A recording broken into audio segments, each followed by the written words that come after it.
God, I just listened to this whole podcast. It was terrible. I feel like my ears are gonna bleed. What'd you say?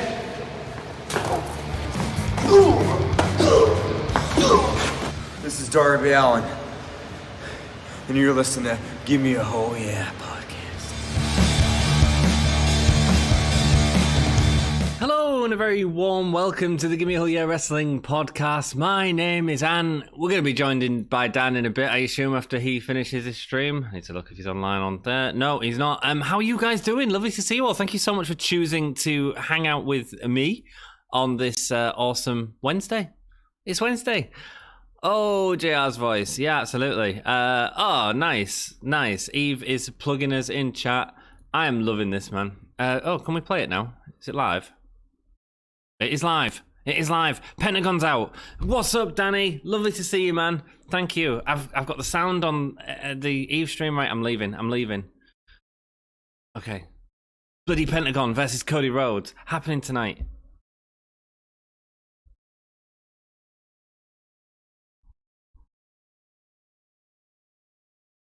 Penta says he's going to break his arm and you're going to have to take an early paternity leave. Nice, man.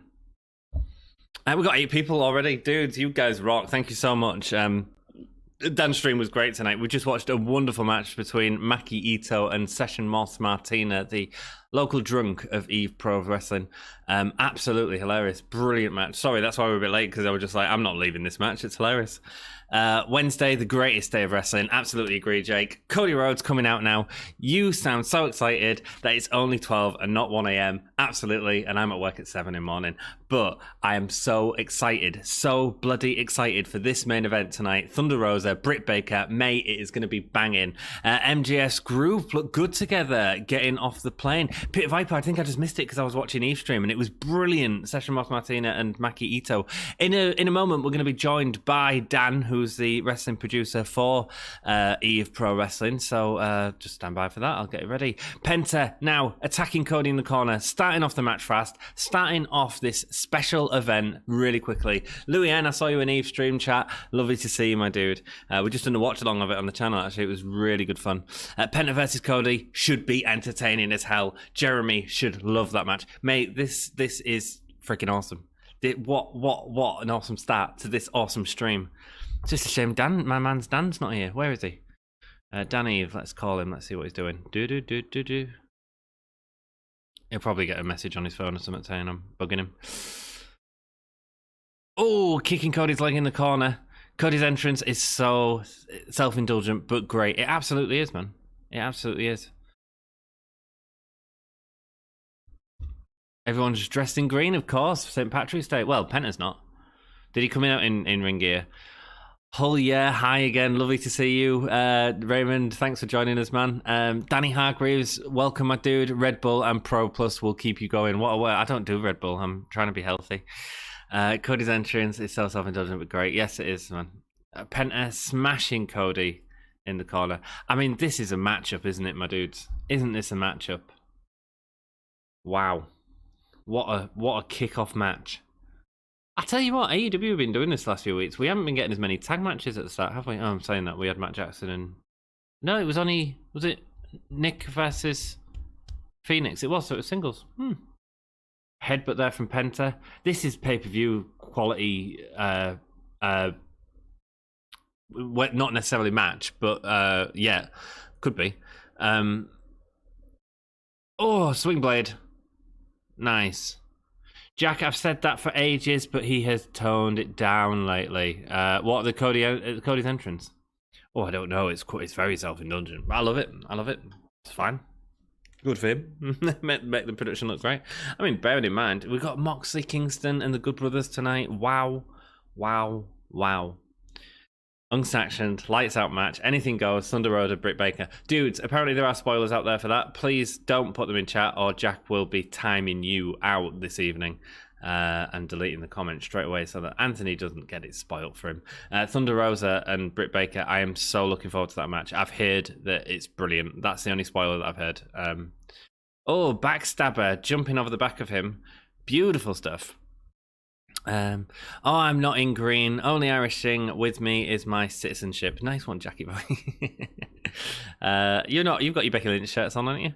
I'm surprised Cody is a wrestling figure. He take time off to heal his shoulder. Yeah. Oh, the whole crowd's in green. Look. Top of the morning to you. Are we getting a cameo from Penta in a hat? Looks bizarre.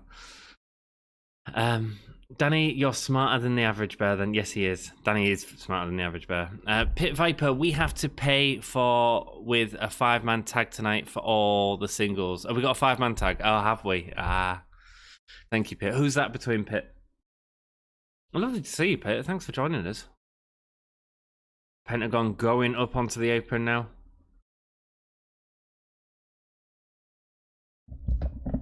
Now the Good Brothers have lost the TNA tag titles. How about they come and take the titles off the Young Bucks so Kenny and the Good Brothers have both titles? Definitely a story there, isn't there, Danny? Definitely a story there, man. Definitely a story there. They could have had both titles, though. But I actually think it was really good for Impact to do something a little bit unexpected. Oh! It's a Hurricanrana off the top rope. Lovely stuff. Lovely stuff. Go on, Cody. Cody.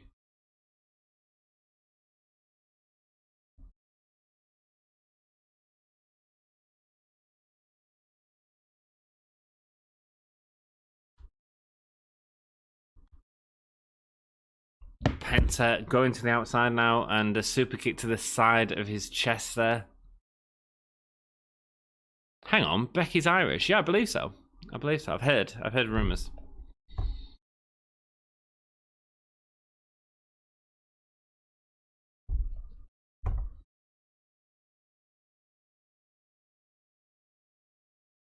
Pentagon. Or Penta L0. Trying to control Cody with the arms. Snapping back on it while putting his leg into his elbow. Beautiful stuff. Into his shoulder. Sorry, excuse me. Jack, yeah, Hair and Sheamus are the parents of Finn Balor. Is that what it is? Right, wow. Matt, Butcher Blade, Private Party versus Dark Order, I think. Right, okay, Pit. Okay, mate. So that's, yeah, you're right. That's get everyone in there, isn't it? Wow, what a move off the top rope. It looked like Cody hit wrong on his left leg. Yeah, man, it looked great. Was that the Hurricanrana, Raymond? It looked great. Sheamus is Irish. Apparently. Penta going low. Up on top of Cody now. Finley? Yeah.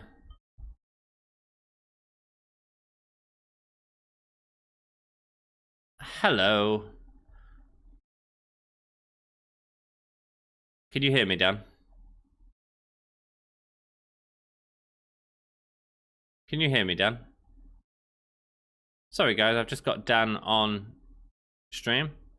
Oh, Tope Suicida from Pentagon onto Cody, straight into the barricade that they've set up.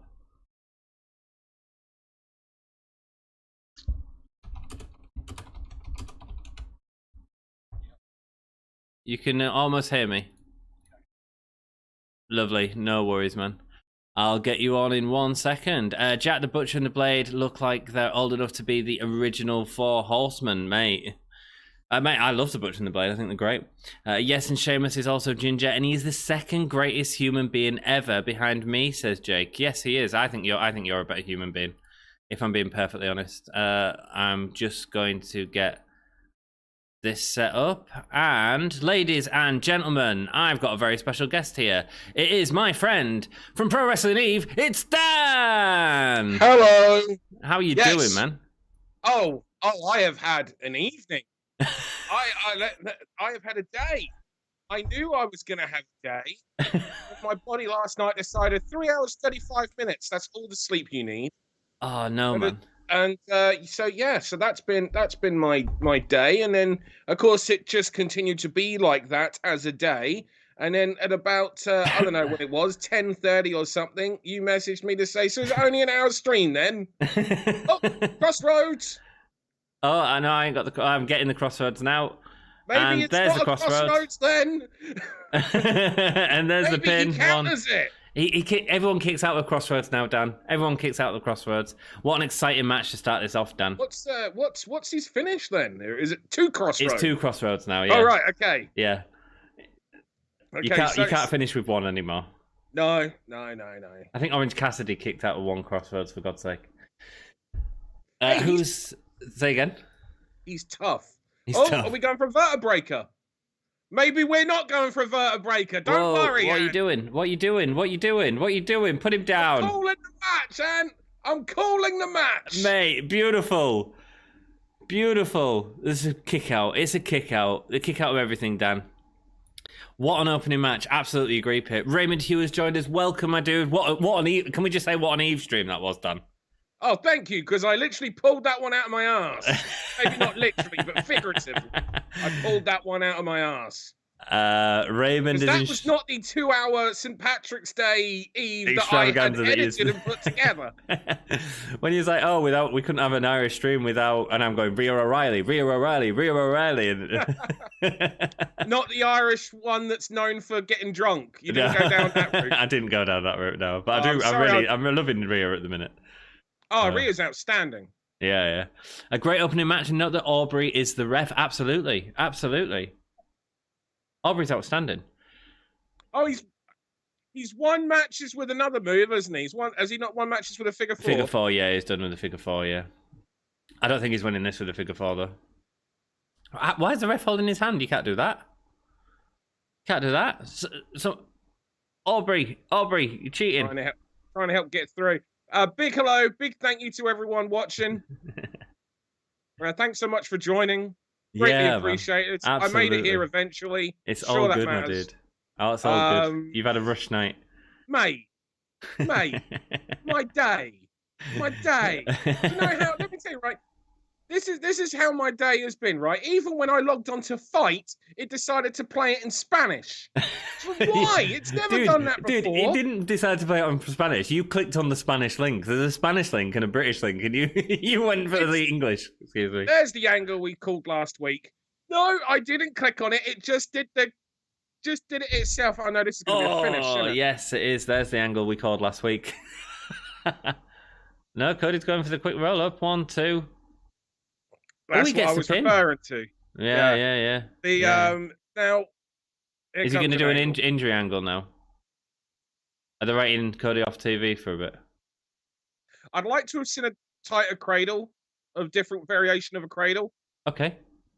Oh, are we going to have an injury on? Is he going to do it on Arn? Is he going to do it on Arn? You need to pause your stream. Okay. Stop spoiling it. Yeah, sorry. You're about 2 seconds ahead. Shut up. Here comes Dustin. And the Gunn brothers. Where were we? So yeah, that happened, right? Yeah. Also, when I tried logging into Skype, it randomly remembered the Skype details from an account that I had years ago. Right? Deleted my actual account details, which meant I then had to go through all the, we're not sure this is you. Is this really you? We're going to actually send your phone a little code, and then you can tell us. Do you know what your phone number is? What's the capital of Mississippi? I'm sorry, what? M, obviously. There we go. Cool. I'm dyslexic. What can I say, Dan? What can I say? Great opening match. Not over his ref. Dan, give him a hull yeah. Hull yeah, Dan. Hull yeah. Hull yeah, brother. There's a lot of people there. No one's coming to help Penta out. Yeah, that's interesting. Where's Ray and Phoenix? Yeah. Well, he's the heel, isn't he? No, Ray and Phoenix, or both Ray, Phoenix, it's QT. Okay. And this is what I love about it, man. All these different layers of story, all meeting up into the ring right now, all together, all makes bloody sense. Ant would accept super chats if he was able to accept super chats, Louis. Thank you, Louis. 1,000 subscribers. Yeah, we've got to get to 1,000 subscribers. You'll look forward to it. But I tell you what you can do, Louis. You can share this stream with all your friends. You can go onto social media, share it, because sharing is what, Dan? Because I didn't get a notification. Did I tweet it? I didn't tweet anything. Jackie Boy's been on that for me. Jackie Boy must have tweeted it. Jackie Boy's going to tweet it now for me. He's good. I let Aubrey pin me, absolutely. Great match so far. Eve was great. Eve was outstanding tonight. It was great, real good fun. Loved it, man. Especially considering you pulled it out your ass. Great match. I'd let Britt book me in 6 months. Yeah, I've got no notifications from you, so I'll have to find you and retweet. I assume you have tweeted it. Or someone's tweeted it. Jack's about to. Ah. Well, I actually said that we'll retweet whichever day. fan. Oh, it's Mavez. It's one of them days. Hey, Yeah, on the plus side, this whole daily savings time thing. We get to bed earlier. Me and you, yeah, right? Yeah, bye. Yeah, man. Me and you, Dan. Yeah. Not on stream. Oh. You had to ban that off Twitch. What? Yeah. They've had to ban people who are Twitch streaming them sleeping. People. What? Mm-hmm. Mm-hmm. Okay. People got like Do not thousands of slap views. the Do not slap the what? Do not slap the leg. Oh, I think I'm Shots fired. you again. Only a tiny bit, I think. Do not slap the leg when kicking, it said. That's incredible. Tweeted earlier today, but I'll tweet again. Thank you, Jackie boy.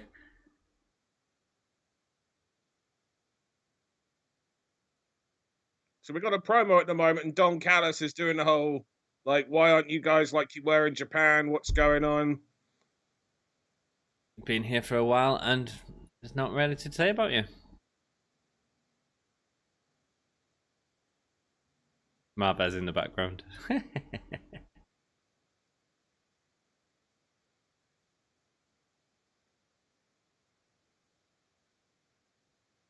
Uncle Creepy, Dan. Uncle Creepy. I think me and you are literally right on the exact same spot now. Beautiful. Yeah.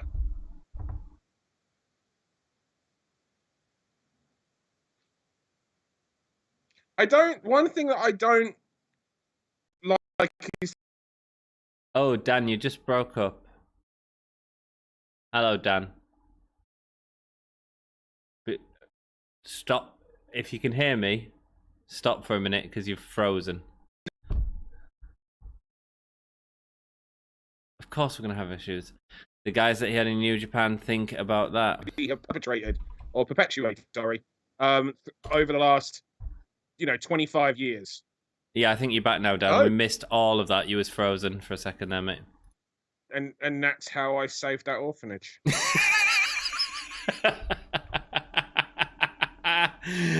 Was it a good story, Dan? Yeah, didn't you hear it? No, not at all. Oh, smeg. Smeg. Look at you with your red Just wolf. it's one of those stories that I don't like to tell too frequently. I'm a very humble individual. So subscribe to the stream and maybe Dan will reveal that story in 3 years' time. Maybe I shall. Tweet early today, but I'll tweet again. Thank you. And remember, I told Wrestle Story I'll buy 700 devices to get 1,000. How many you need? We need 450 basically. But you don't have to buy 700 devices. You could make 700 accounts on one device. So don't spend your money. What are you reading, dear? Oh, he's got the viz out. This isn't just a secret stream anymore. Have it. Give us one, I'll Dan. wait until the end. I'm worried that it's too early in the stream to start talking about what a lab technician is. Oh, got a lab technician. Yeah, I'll talk about that later. Is it really bad? Not particularly. I can go with it. It's 5 minutes plus. Maybe. A hole in one. Successful penetrative sex without using the hand for guidance. Next time you watch golf, you'll have a different reaction. Yeah, absolutely. Who taught you? I hate this song. I've got to be honest. Go do. Yeah. I think it's only because I hear it so frequently because of the ad breaks. Do you know what I mean? Yeah. I don't remember ever feeling like I dislike this song. I never, cared for it muchly. It seems very. God, I'm going to seem like a right arsehole right now. I think that's the kind of day I've had. It seems very produced, which is a stupid thing to say, but nonetheless. No, I think I get where you're coming from. I think my favourite in wrestling at the minute is the old NXT one. The old NXT UK one. I don't like the remix of it as much. But I don't know what it. To be honest, I've never. It's like that. I've never frequently watched, so I can't really. Dude, comment. half your mates are in it. They're well, Yeah, but they've had freaking no fans for so long that it's, and I can't watch wrestling with the fake crowd and. Did you watch the Ilya Dragunov and Walters match? Yeah, I did watch that. Oh, mate. Oh, I did watch that. Beautiful, wasn't it? Who taught you math, Ant? 344. So there we go. My math is terrible. Raymond, you only need 344 different accounts. Dabba just standing still. Dabba. Is that Dabba? Who's Dabba? I don't know. That's the guy from Raw Underground, isn't it? Dabba Kato. Dabba Kato. He's just standing still right now. Dan, when are you streaming again? I'll definitely stream on Saturday night. I'll definitely be streaming Saturday night, but I may add a Friday night streaming as well. Ooh. Because tonight's was the way it was. I don't know. Generous. I'll definitely be streaming on Saturday night. Right now, what I'm doing, superstar entrance. Yeah, they are. Right now, there's gonna, I've spoken about it before. There's I'm working on a lot of stuff for the Eve YouTube channel and the Eve on Demand side. So I'm just ridiculous right now. So that's the reason why things are a little bit as they are, because I'm putting things in place so that things can be regular with variety of programming. There we go. That's brilliant. That's brilliant. I can't wait to see what you do with that, Dan. In fact, I need to get my bloody on-demand subscription to you. But I was saying earlier on the stream, Dan, I've got like 50 quid in my bank to last me till the end of the month. No! Mate, no, don't do that. No, I know. Dan, when you streaming... subbed on this account. Welcome, Louis, now. Who's Louis N, who's obviously liked the video as well. Go make sure you subscribe to Eve as well. Absolutely. Pump him up. What, Louis? Yeah, Louis, yeah. Louis came from Eve. Oh, I know he did. I know, but he's got his second account. He better be subscribed to Eve. If I find out that he's been doing it, he's just like, nah, just like looking at it. No, he's subbed on his second account, Dan. Bless him as well. I did. Yes, I saw that actually. Thank you, Louis. That's awesome that you support independent wrestling. Genuinely, I know I take do you know what I mean or not, but genuinely, it does really make a difference. And I know I go on about it. But, no, mate, I know I've said it before. Like the issue with independent wrestling has really got an uphill battle now. Never before. Woo-hoo-hoo! Wow, she flew. Danny Jordan is bumping like, oh my god. She flew Give for him, that man. Woman a contract. Like, don't get me wrong. Like, they picked the right person for this role. They picked the right person. Nice. And also, like, Danny Jordan's quite. I mean, I wonder how long before we see Layla Hirsch in there with her. What be long? Or maybe because the size difference will it'll be brilliant. Yeah. Yeah, it will make her look so ginormous. But we're getting a continuation. She does. She absolutely does. I mean, dude, she could be AEW Charlotte Flair. She really could. Let's hope not exactly. I really like Charlotte Flair. And promoting. No. Yeah. Charlotte Flair as a talent, tremendous. One of the best in the world, yeah. The presentation, the booking, for example, of Charlotte Flair, I'm not too keen on. Yeah, especially in the last few years. I like Danny Jordan better as the babyface in pink, says Pit Viper. Yeah, man, I can get that. Red Velvet will come out at the end of this match, and I think they will let them feud for a while. Well, they had the sort of confrontation on the barricade, so you was kind of right, Raymond. She was out, yeah? Louis got another account that he is subbed on. Yeah, that's what I was saying to you when I said Louis now is subscribed. I was like, go subscribe to Eve, and he was like, no, don't do that, Louis. Louis already subscribed. And I was like, dude, just accept the ghost subscriber, all right? There's Velvet, says Raymond. What was I saying prior before I popped for the German? Honestly, can't remember now. Oh man, I tell you what, fair play to Jericho, right? Was he 51 years old? Something like that, yeah. Taking a bump like that? Pretty impressive, right? Yeah. Good for him. MJF is coming out with Wardlow. Right, so I've got an interesting one, Dan, that I was thinking about earlier this week. I want everyone in stream to write down the current members of the Inner Circle. Give you a few seconds to do that, and then I'm going to ask Dan the exact same question. So, just the current members of the Inner Circle. Write them all down. Where? Say again. Where do you want me to write them down? Well, you can tell me in a second, dude. Oh, all right. Okay. I'm gonna say though, You've got a voice. You don't need to bring it up on a piece of paper. Well, exactly. It's just like Do the us a only little piece drawing. of paper I've got in front of me is my council tax bill. I don't think people want to see that. The Americans right there. What's council tax? Hello, Wrestle Story. Lovely to see you. How are you doing? Is it me or is MJF the best heel in the business? Yeah, one of, definitely. Charlotte Flair is the New York Yankees of the WWE. I don't know what that means. I want to see Tully Blanchard back in the ring doing that slingshot suplex. I love that move so much. There we go. I don't get why no one's hasn't done a slingshot jackhammer. It looks so sweet if you snap that. Okay, Danny says Jericho, proud and powerful Jake Hogan. Louis says Ortiz, Santana, Jericho, Hager, Sammy. Interesting. Dan, without looking at chat, my dude, who's in Inner Circle? Jericho, Yep. Sammy Guevara, Santana, Ortiz, and Jack Swagger, or Hager, rather. That's exactly what I'd say. I'm just interested in the way that people write the names down. Danny forgot Sammy Guevara, but maybe that's because he's not been in it for a while. I'm interested in there's some. So are you talking about like the order that immediately comes to people's mind? That's right. Yeah. You're looking at that aspect, the subconscious mentality, as if there is a way that when people talk about the order, they're doing it in the order of priority. importance. That's exactly what I'm doing. Yeah. And I would have said exactly what you said, Dan. The thing about Santana and Ortiz, though, in that order, is that's how their names are always said, Santana and Ortiz. Yeah, but the tag team as a group. The interesting thing is a lot of people that I've spoke to, although Danny did it, Hager comes in last. There's an interesting thing. There was a theory that Vince has an issue with 5-man factions, and thinks that 4 is the right number.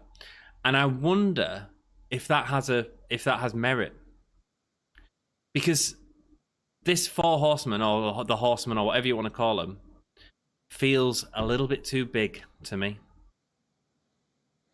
It does.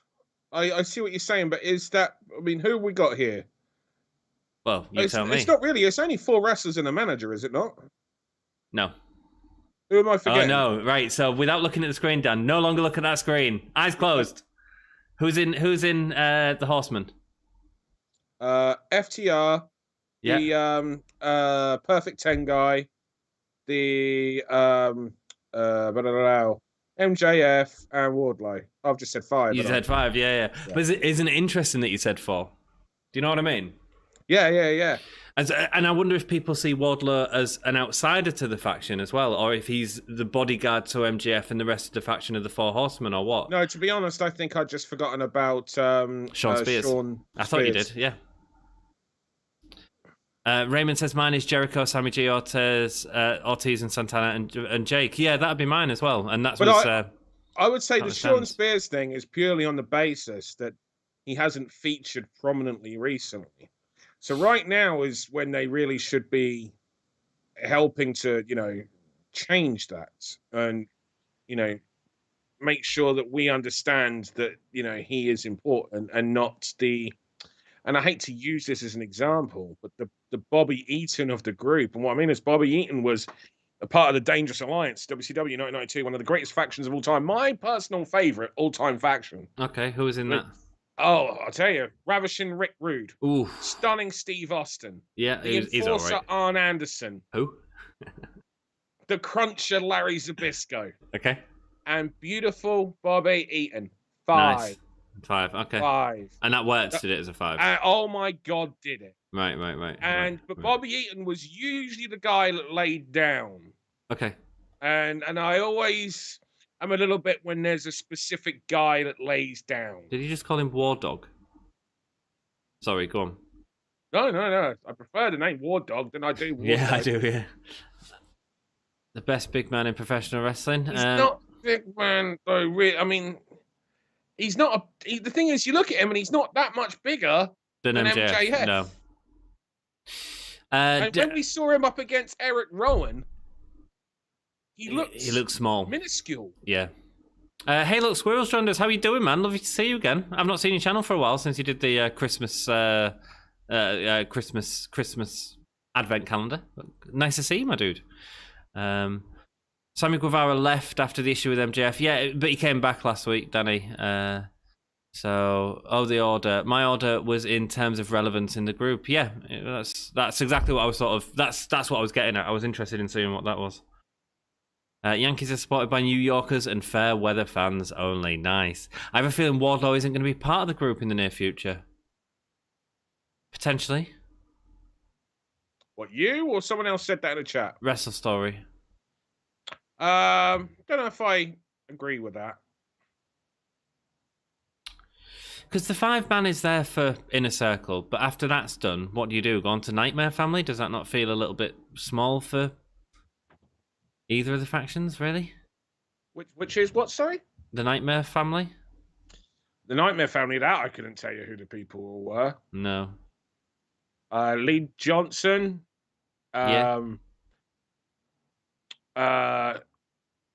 Something Silver or Anthony something or who? There's a guy with long hair. You on about one of the Guns? The Guns no. are in it. No, Lee Johnson's been tagging with him on Dark recently. Right, okay, I didn't realise he was part of the Nightmare Family. But yeah, then there's the Gun Club, QT Marshall, and QT Marshall's not in it anymore. I thought he was still in it. If they actually said he's not, he come out, didn't he, with Penta and left with Penta through the face entrance. Yeah, but they haven't specifically. They're still doing the whole what's gonna, Looks like AEW going groups because it seems New Japan is coming over. Oh, okay, Raymond. That's a good shout. Maybe that's what they want, Dan. Maybe they want the bigger factions to compete with the New Japan factions. No? Not right now. You can't. It's interesting. Anything like that is just a no until the 2-week quarantines. Yeah, but I don't know how. Well, I think they're hoping that that's going to be over sooner than it's going to be. Yeah, but the factor is, it's like, how can you pre-plan? Mm. You know, like as I understand it, like the whole big thing is regarding the trios titles. Right. You know, those titles are coming in. So it's just when are they coming in? You know, so I would assume that it's to do with the trios titles and also just kind of having place for people, you know? Mm-hmm. Like, does it really, like, it's interesting. I think 5 is a better number than 4. Oh, really? Yeah. I think 4 with the female works. I really enjoyed Sanity. Nikki Cross. Oh, Christ. Well, yeah. Well, Nikki's amazing for a start. Yeah. Oh, yeah. Nikki will make anything work. I really, really do hope they do something with Sean Spears in this. Like I say, I really hope he doesn't. The funny thing is Bobby Eaton. Do you know, when I go through that list of the Dangerous Alliance, all of them are incredible workers. To me, the person that I had the least interest in when I was a kid was Larry Zbyszko. Right. And well, he was a little bit older as well, wasn't he? He was, and which is funny because Arn actually looked like he was the old, but Larry, yeah. You know, Larry's heyday was actually like early 80s feuding with Bruno Sammartino. Yeah. But he was still that. But that's why he was great. You see, he was actually paired with Arn Anderson as the Enforcers. Mm-hmm. So that was okay because they worked. You know, they were like together. The they were early tag team 90s almost. version of the Brainbusters. Yeah. You know? Which isn't a bad comparison to have. No. That's what they were going for. They were going with, you know, this will be the new Tully and Arn. Mm-hmm. But, you know, I like 5 because 5 feels like a faction. 4 feels like a group. Okay. You know, and I feel that 5 feels more dangerous than 4. Now, maybe that's just because of the fact that we have been treated to destructions of groups of 4 for so long, you know, on WWE TV or whatever. I don't know, but 5, maybe there's an element of nostalgia for me. For you, yeah. I can't really think, but I feel that 5 is the right number to make sure that that this is a threatening faction as opposed to a group. Now, I like the idea. I mean, it makes sense when it's a group of 4. You got your veteran in there, you got your star of today, you got your star of tomorrow, and you got your big bodyguard. That's your kind of recipe for a good faction of 4. And Yeah, that's well, what it was Imperium. with the Horsemen, Very nice. and that's what it then became with Evolution and all that. But I suppose it's just interesting, Dan, because I feel that Spears is going to get lost. And welcome, Don J1013. Hope you're having a great day, my dude. Sorry, Dan. No, I just think Spears is going to get lost with MJF in it, man. Just saying, Raymond Kennan says, do y'all think 3-man titles is coming soon to AEW? Tony's already said that they're coming. Has he? Right. Yeah, he said it right at the start of AEW. Yeah. Because, you know, this is the thing. It's like, again, Tony is hugely influenced by Japanese wrestling, and the trios titles, you know, which is specifically when we're looking at Dragon Gate. You know, now I've had the pleasure of being a part of a Dragon Gate show, and Dragon Gate action is just, there's peak Dragon Gate, although Dragon Gate right now is incredible, and that's where the Young Bucks made their name, was in Dragon Gate. The trios action there is unlike, it was futuristic style wrestling, you know, it's everything that people then wanted, you know, the American style to be. That's why we ended up with a Dragon Gate USA promotion in the US, because it was like, this is incredible, this is outstanding, the pacing, the moves, just everything, but the storytelling, you know, the fact that you can do that. Yeah, it's, well, we got Matt Hardy coming out. When they do it, I don't know. But yeah, 5 feels like a faction, a threatening faction. I do wonder if that's nostalgia for you. It'd be interesting to hear everyone else's opinion and chat about this subject. I think it's and here's another faction, actually. And it's a faction of 5, 6 if you include the bunny.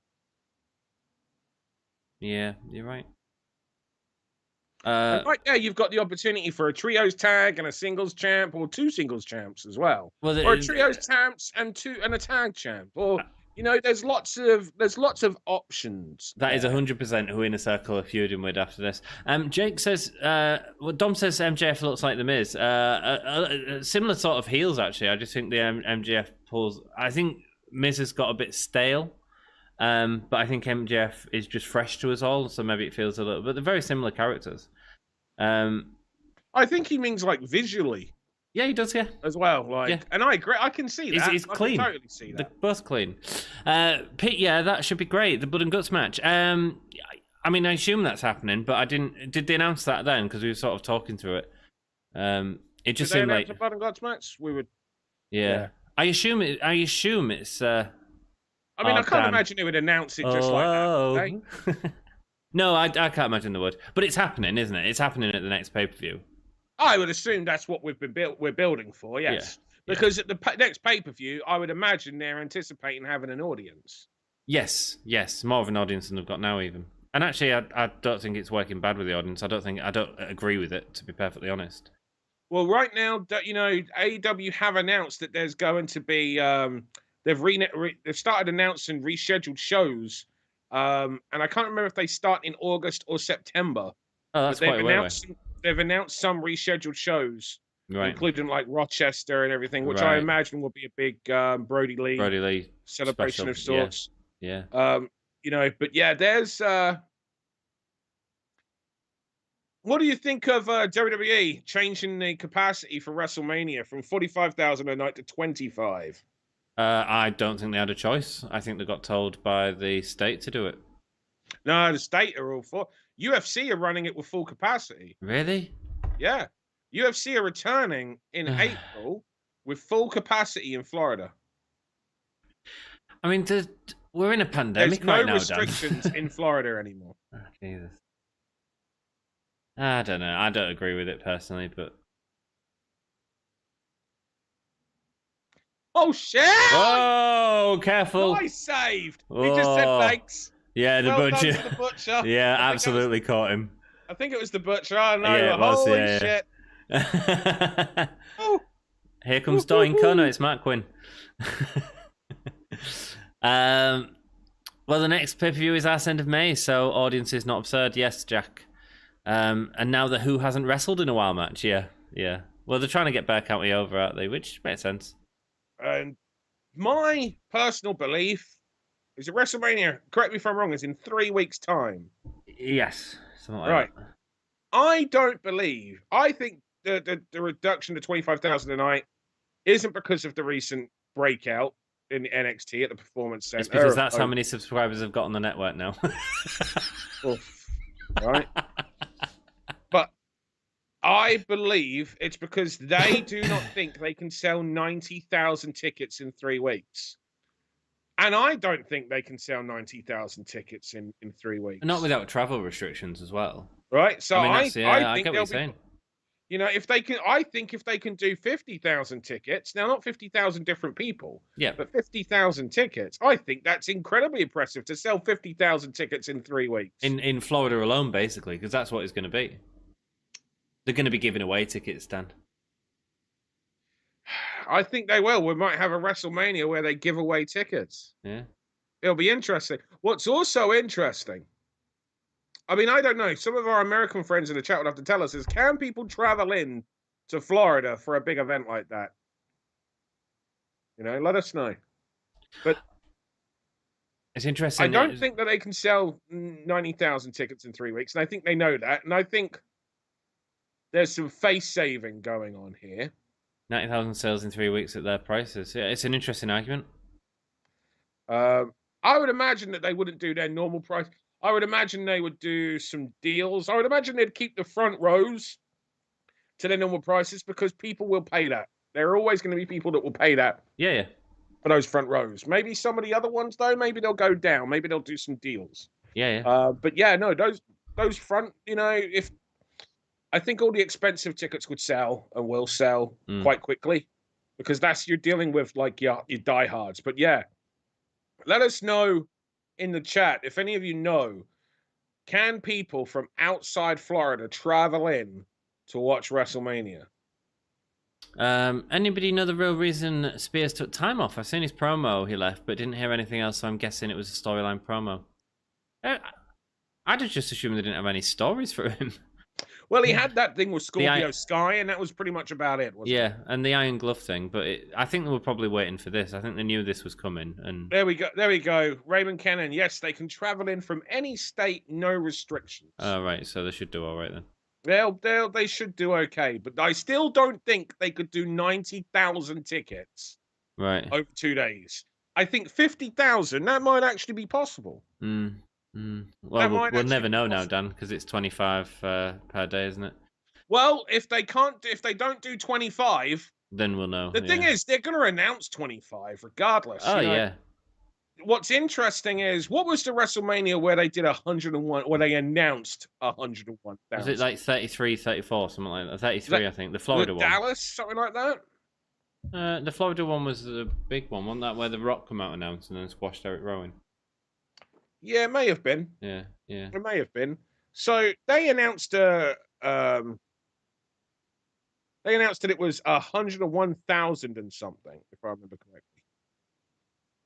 Yeah, something like that. Yeah, 103,000, something like that. But then, of course, when they had to then have the investors call, Vince had to state, we were so pleased to have over 101,000 people.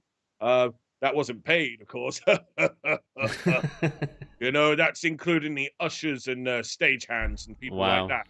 Wow. So then what happened was people phoned the police department to find out what the capacity was, because apparently they monitor the number of people going through the turnstiles. Right, interesting. And how many was it? The answer, I'll just get it up here.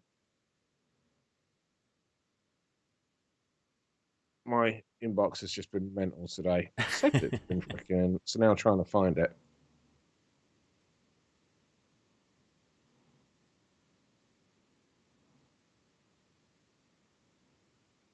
Hi, Simon. How you doing? Lovely to see you, my dude. Oh, Luchasaurus with a lovely kick there to Quen. 80,709. Really? That's a massive difference. So that's 21,000 people that apparently were staff. Jesus. 1 in 4, or 1 in 5 in that building worked there, apparently. Bloody hell. I don't believe that there was over 20,000 staff. No, well, So no. I messaged a friend of mine I don't who know. works big events like that, as setting up the venues, basically. Yeah. And he was like, I have never known, Not and this 20,000. guy's worked Wembley. Do you know what I mean? Yeah. He was like, I have never known anything to have 20,000. He goes, a few thousand, like maybe like 3,000. Yeah. And that's like counting it over there all the days. I'm trying to think of like the rigging team for it. Like you'd probably have about 200 over, but that'd be like 3 days before the event, you know. Yeah, you get in days before. Normally a week. Yeah. Oh, Normally God, you get in a week before. Yeah. Well, it depends what the setup is. Yeah. I mean, for WrestleMania, normally they get in a week early. Yeah. Oh, yeah, they do, yeah. There's no restrictions on Florida, says Pit Viper. Simon, I don't know if you've seen Dan before. This is Dan from Pro Wrestling Eve, the wrestling producer for Pro Wrestling Eve, one of the best UK wrestling promotions out there, man. Absolutely brilliant. Please go give them a like. They are in the description. Simon will know you. Simon knows the independent wrestling scene quite well. There's no restriction to Florida. States, yes, but other countries with a travel ban. Raymond Spears was... A lot of countries just can't fly into the US, like... the UK can't fly into the US. The UK, anyone that wants to get into the US from the UK have to go from this country to another country and then fly in from that country that's allowed. Yeah. But they have to have been in that country for, some time already. Yeah. It's like 2 weeks, isn't it, in that country? 2 weeks, It's a long time. Oh, that's lovely. That the what is it? Gin and juice, do they call it? Yeah, but the timing was like it's one of those moves where if you don't get the timing right, it's one of those that kind of shows what wrestling is. And when you show what wrestling is, without it being in the context of it, like comedy or whatnot, it just kind of takes you out of the match. Matt Hardy with a twist. Oh, Marko Stunt with a great sell. Oh my God, what a cover as well. Yeah. Like he still covered him with all his life, hooking both legs tight over. Sean Ross said today WrestleMania will only have 25,000 fans. That's why they got tickets pushed. There we go. So Spears was removed from TV in December after a promo where he accused AEW of mismanagement, so they took him off TV. Yeah, if it was shown on TV, though, it's just a promo. Yeah. So that's scripted. I've seen the promo cut, Danny Hargrave, just wondering if it was a storyline. Yeah, it's a storyline, guys. If it's shown on TV, it's... Exactly. Raymond, it doesn't seem to be. It seems he was punished by being taken off TV because of the promo. I'd assume it was storyline. Did the DOD or NHS... Anything like that was that right, then no. Yeah. Oh, these two were good last week. Let's see what this is like. That last match looked fine, Dan. Yeah. It's...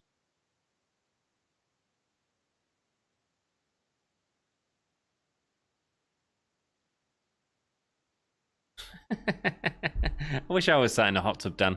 Should we one day do the podcast from our hot tubs? Of course.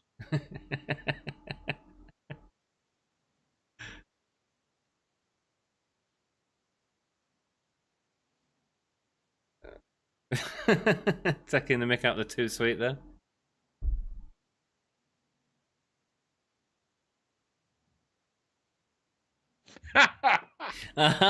Shots fired at Talking Shopper Mania. Good plug, though. Yeah, perfect, yeah. And they're getting this reputation now for firing shots at other companies, like the companies they're clearly working with, you know? Last week they had a shot at Impact, didn't they? Yeah. Saying that Impact brought in the explosives.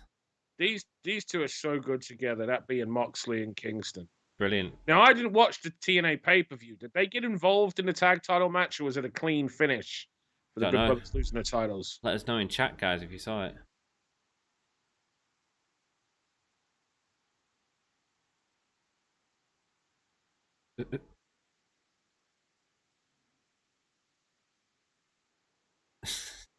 They're just having a good time, aren't they, Dan? There's natural, camaraderie between these two. Absolutely, yeah. I'm loving it though. I'd normally Moxley's promos get really frustrating to me, but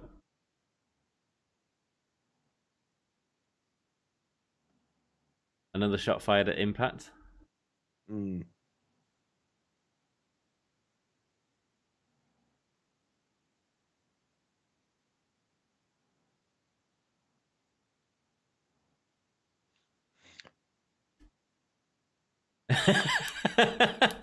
They're just working you. And here's the thing: everyone's gonna go reading more into it than there is. Yeah. They're just working. You're talking. You're so smart. Yeah.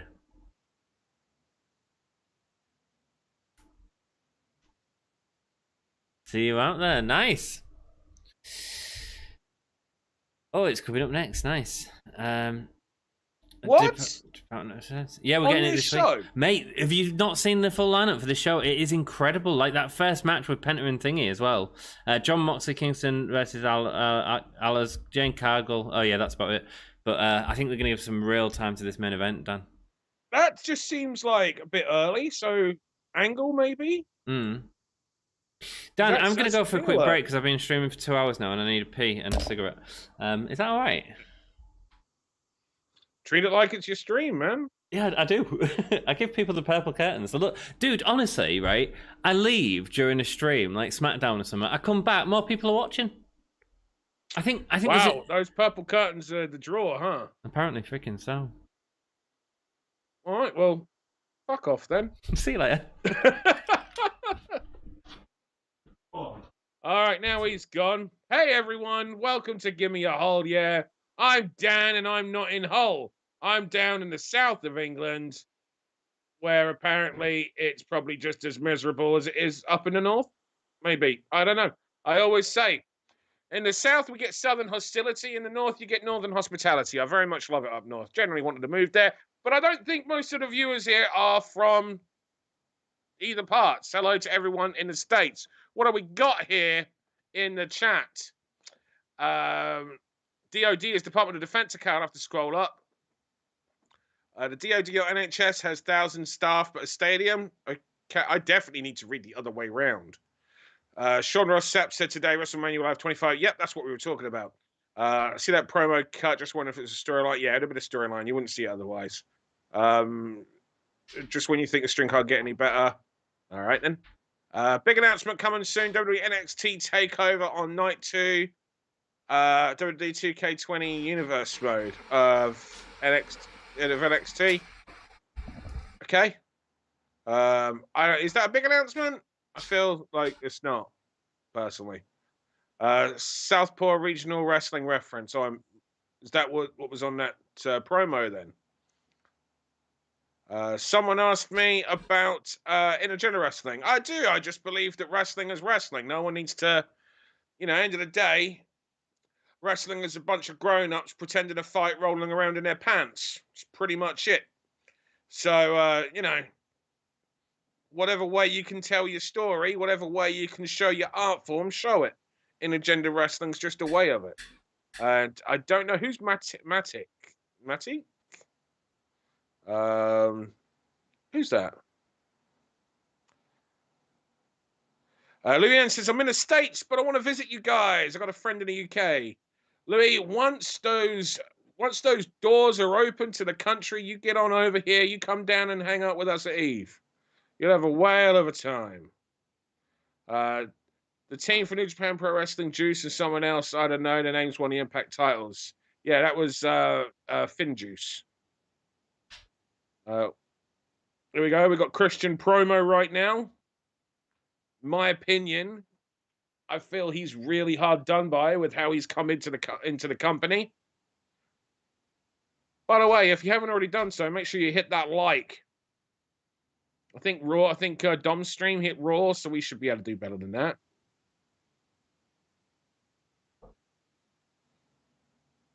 Okay, we got a Christian promo.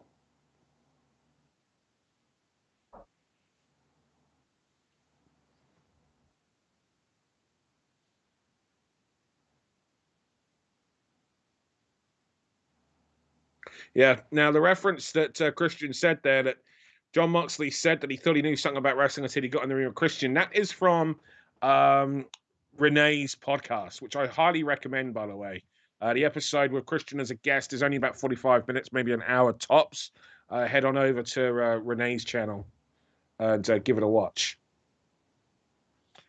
Jamel McGee, holla, or Ola, hello, or hello.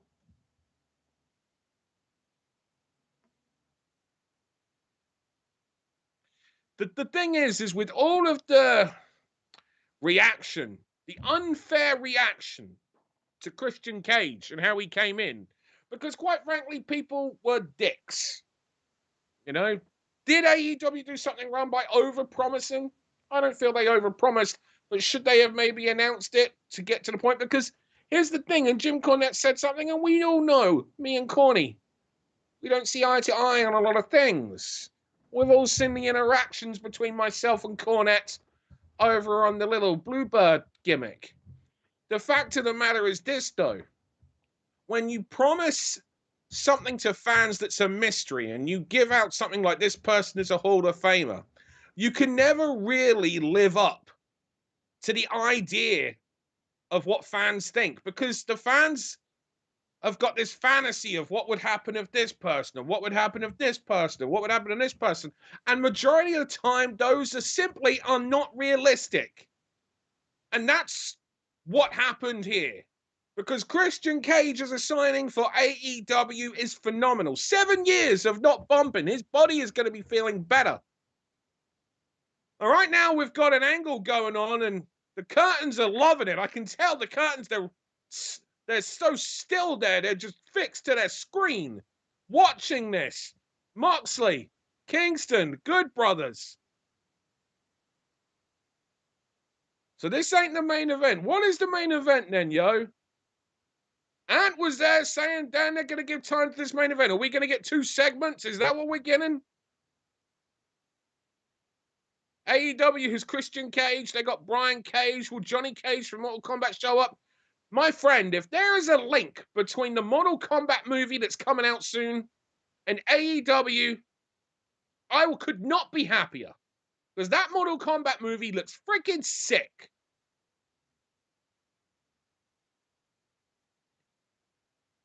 Rich Swann and Kenny, belt for belt. Does Kenny get both an Impact? Well, I don't see Rich Swann, and Rich Swann's a hell of a talent. Never worked with him, have met him, have been on some shows with him. Never worked with him.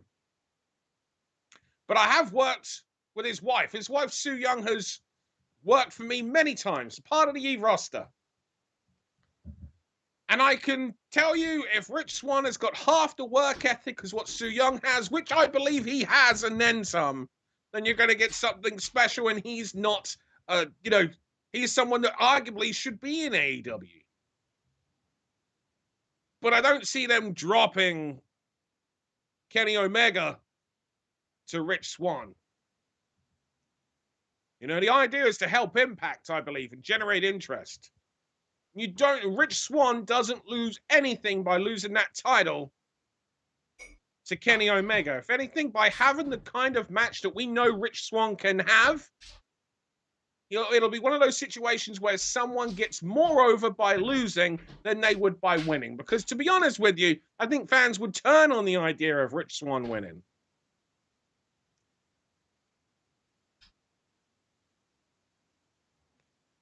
Do you think there's way too many factions in AEW? I see why people might say that. I see why people might say there are too many factions. However, try to remember you're watching AEW's presentation of professional wrestling, not WWE's. So therefore, the presentation of the factions is going to be very different to that of WWE's. So for us, it's time to get used to something new. Hello. Those bloody curtains. They're good, aren't they? Hey, no, you're in the way of them. They're off. enjoying what Piss they were off. seeing. Piss off. Let me tell you something. They have been intently watching this match. Intently watching. There they go. No, you're moving them. Stars in your eyes. Tonight, Matthew. Oh, that's going to go over pretty much everyone's heads. Swan versus moves when nature calls. crumbs, right? Jamel's depends how many he classes a faction. Some say 3, some say 4, some say 5. Interesting. Do you think there were too many factions in AEW? It depends what they do with them, that's all. If they create interesting storylines with them, that's all we really want, isn't it? Picture-in-picture. Dan, we don't go to picture-in-picture, mate. Oh, we're keeping. We're with the action here on Fight. Gallows absolutely smashing. I don't get how me and you are like we're watching on the Fight stream. I find it amazing that you were so far behind me. I've just realised I went on the live. I was about -3 seconds. It must have been when it started because I was a little bit late starting because your stream was so bloody good. Well, thank you. I did tell you to go start it, though. You have seen that match before. I haven't seen the match. I've only seen the entrance. Have you not seen that match? No, so I was really enjoying it. Yeah, I've seen you do the entrance before. If you're wondering what match we're referring to, on the Eve stream earlier, we showed Maki Ito versus Session Moth Martino. It was brilliant. And I, do you know what? We get a lot of comments about that entrance. And a lot of people were saying that entrance looked better in Eve and worked better in Eve than it did in AEW. I think it did. I agree. There is something about it. I think a lot of it was like a lot of things were timed more with the music, like with the fireworks and the steam and everything along those lines. I actually think, and don't take this as an offense, I actually think it's a scale. Yeah, I think the fact that, I definitely feel that if the audience had been packed at AEW, it would be different. Yeah. Whereas it was packed at Eve. Yeah, absolutely. No, Ant's back, boo. Screw off, Jake. You're my number 1 today, Jake. Can he get both belts, TNA and Impact, if he wins? That's just one belt, isn't it? Because there isn't a TNA belt. I think they unify it. Wasn't that part of the match between Moose and Swan? I believe. Someone else can tell me though. Yeah, I'll need someone to clarify. But regardless, as far as I understand it, it is a case of it's one person is the champion now, and it's that championship as a whole versus the AEW championship. Dan, there's no chance Kenny's losing that. No, Kenny's not. The idea is to help Impact. It is. It is. Look at how well Impact doing at the minute, and people are getting excited about Impact again. And I can't believe I said what's the main event for tonight's show. Of course, it's the freaking lights out match. Oh, mate, guys, we're 1 hour away from the end of this show. We are going to have the lights out match in about 30 minutes. If I can ask you to do me a favor. Share the bloody stream, man. Let everyone know that you are watching this lights out match with the Gimme a Hole Yeah lads and Dann Read from Pro Wrestling Eve. But you can also be a Gimme a Hole Yeah. Oh, what? Sorry, and a Bushwhackers t-shirt. You put whatever you want. Hey, if you tag us in it, we'll share it. There we go. Jack, you've got a job. Oh, nice. I'm just amazed that we're getting this match on free TV. Yeah, man. I'll be honest, Dan. I thought this was going to be an Impact one. I feel like Impact need to get a few matches on their side. I agree. And I thought that this would have been a perfect one to main event at pay-per-view. Yeah, I'm surprised that. I suppose. I mean, this weekly show is called St. Patrick's Day Slam, but I feel as though there's been a lot of those, and this one kind of just crept up on us rather than having a build. Rather than having that paper, like a lot of their other like TV specials. Break and Winter is coming. Sting's arrival. The Beach Break one was Kenta's arrival. So, and we only had the pay-per-view. Oh, 2 weeks ago. Yeah. Louis says it is unified. Yeah, so there we go. Raymond says if Impact was on cable instead of Access, it would draw more. I mean, yeah, that's a given. The bigger channel you're on, the better you do. And you only have to look at the ratings in the UK. The ratings in the UK, WWE draws F all comparatively to AEW. In the UK, AEW is the #1 most watched wrestling show, and it's not even close. No. And you've got to remember as well, who was it that said that? Raymond. Oh, Beautiful exploder. Raymond, you've got to remember Impact have a lot of reach outside of US as well, especially in India and stuff like that. So, yeah. AEW are benefiting from it as well. And they're also coming across as a company that's working with people. Do TNA still have that India deal? Because WWE are on that Sony channel now. Oh, I thought they did. To be honest, our Impact interviews tend to do better than our WWE interviews, if you can believe that. It's been all over, shared on my Facebook. Thank you, Jackie Boy. We do appreciate it, man. Sharing is caring. Yeah, greatly appreciate it. Yeah, thank you, man. Yeah, we're both really excited for this main event, I think, Dan. Hell yeah. Hell yeah. This has been a really solid match again. So and the thing is, though, there's no way this is going to end it here. No. We need the big... And the thing what I like as well is it felt like a fight, but it still feels like I think there's more. The crowd are behind it as well. And I wonder what's going to happen next. Are we going to get more twists and turns? Are the Bucks going to get involved? Because at the moment, the Bucks, who won the tag team battle royal? Phoenix and Pac. Yeah, so we've got that coming up. Yep. And then what for the people afterwards? You know, I don't feel nice. I don't feel that Pac and Phoenix versus the Bucks is a long-term feud. No, it's not going to last to the next pay-per-view, no, unfortunately. But that's why I'm really excited about tonight in terms of who the hell's going to win out with Thunder Rosa and Britt Baker. I don't know. I know that you know. I don't know. I really don't know. I can see it going both ways completely. I actually don't know. Oh, you don't know? I managed to avoid that part. Wow, well done. Okay, cool. So let's talk about it then if you don't know. Yeah, go for it. Well, let's just before we go, Raymond says Blood and Guts was the start of the factions group. Anderson Spinebuster. And Kingston grabs the rest of as well. Most of my Facebook friends are twats, says you don't know Jack. Mate, I've managed to offend so many people with 3 Facebook statuses in the last 24 hours. It's unreal. Well done. I'll have to check that. Blood and Guts was the start of the factions group, so who is going to be feuding then? So many groups to choose from if they can hold a Blood and Guts style, pay-per-view style on TNT TV. I mean, there's only really one, There's one big match. Yeah. At the minute, yeah. And that is MJF's faction and Inner Circle. The Inner Circle. Did the MJF faction get a name? Did who? Did MJF's faction get a name? We was talking over the thing. Is it MJF and Company? I reckon it'll be Horsemen. They can't. They haven't got the license. Oh, no, of course they won't, no. Why do wrestlers attack their opponents with injured body parts? Hit with your other arm. You have 2 of them, lol. Welcome, Observing. How are you doing, my dude? A very good point. Observing, living up to the name. Absolutely.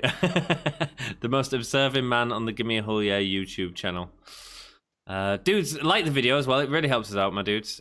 Clothesline over the top rope there. Gallows pulling him out and sending him into the barricade. Oh, no, not another cradle finish. Oh, we don't need another one. Yeah, we just had that. Come on. Oh, we had it on the opener. Yeah, but it's still... You know what it is. Yeah, we had it on the opener. We had a beatdown after the match as well. Yeah, and we had it on the only most relevant match on the card. Do you know what I mean? Like so far. Like big match. And it was the same finish afterwards as well. Beat down by the heel. Yeah. Who's the baby faces that are coming out? Is it going to be the Bucks? Yeah, it'll be the Bucks, won't it? Of course it will. Or is Kenny coming out? Oh, it's Kenny. Oh, he's dancing. So does that mean that we're now going to get Christian come out? Well, there's a segment of Christian Speaks, isn't there? We've had it, mate. Oh, have we? Oh, was it good? Yeah, the Curtains loved it. Curtains were getting into it. Were they? Curtains sung along with that catchphrase. Probably crying. And Danny's like, you and me stayed away from the spoiler alert today. We did good so far. Yeah, we did, man. Yeah, we did, Raymond. And Jack's going to try and delete it as soon as it comes up. But yeah, hey, dudes, if you tag us in Twitter, my boy Jack is going to share it straight away. If you want to go to the 20 subscribers we have on Twitter, we can do that for you.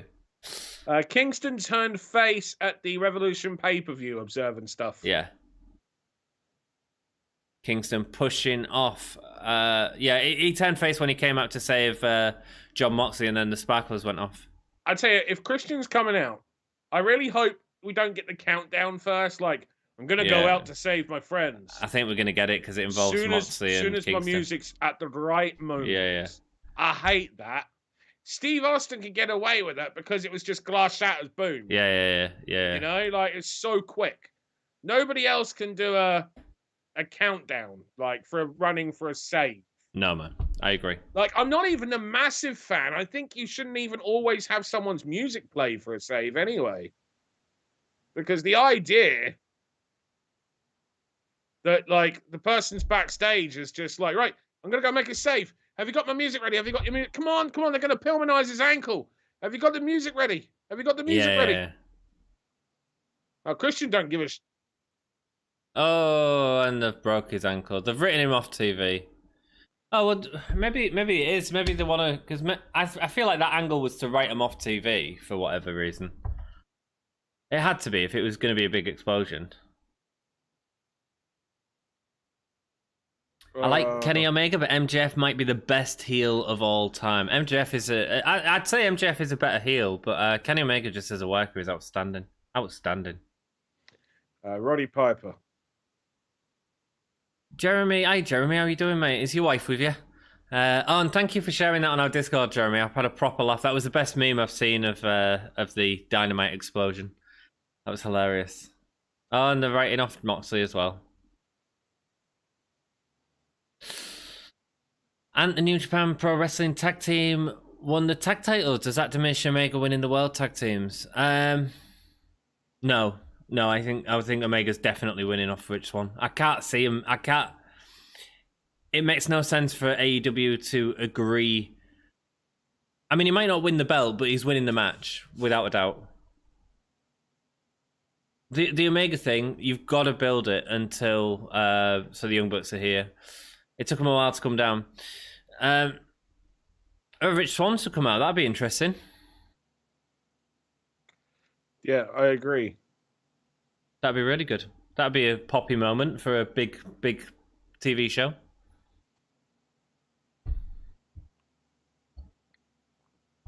MJF is AEW's best promo heel. We've got some wonderful promos in AEW, actually. Wonderful promos. WWE do music for interference from time to time. Never works. Worst offender was Big Show at No Way Out in 2021. Oh, they're not too sweeting.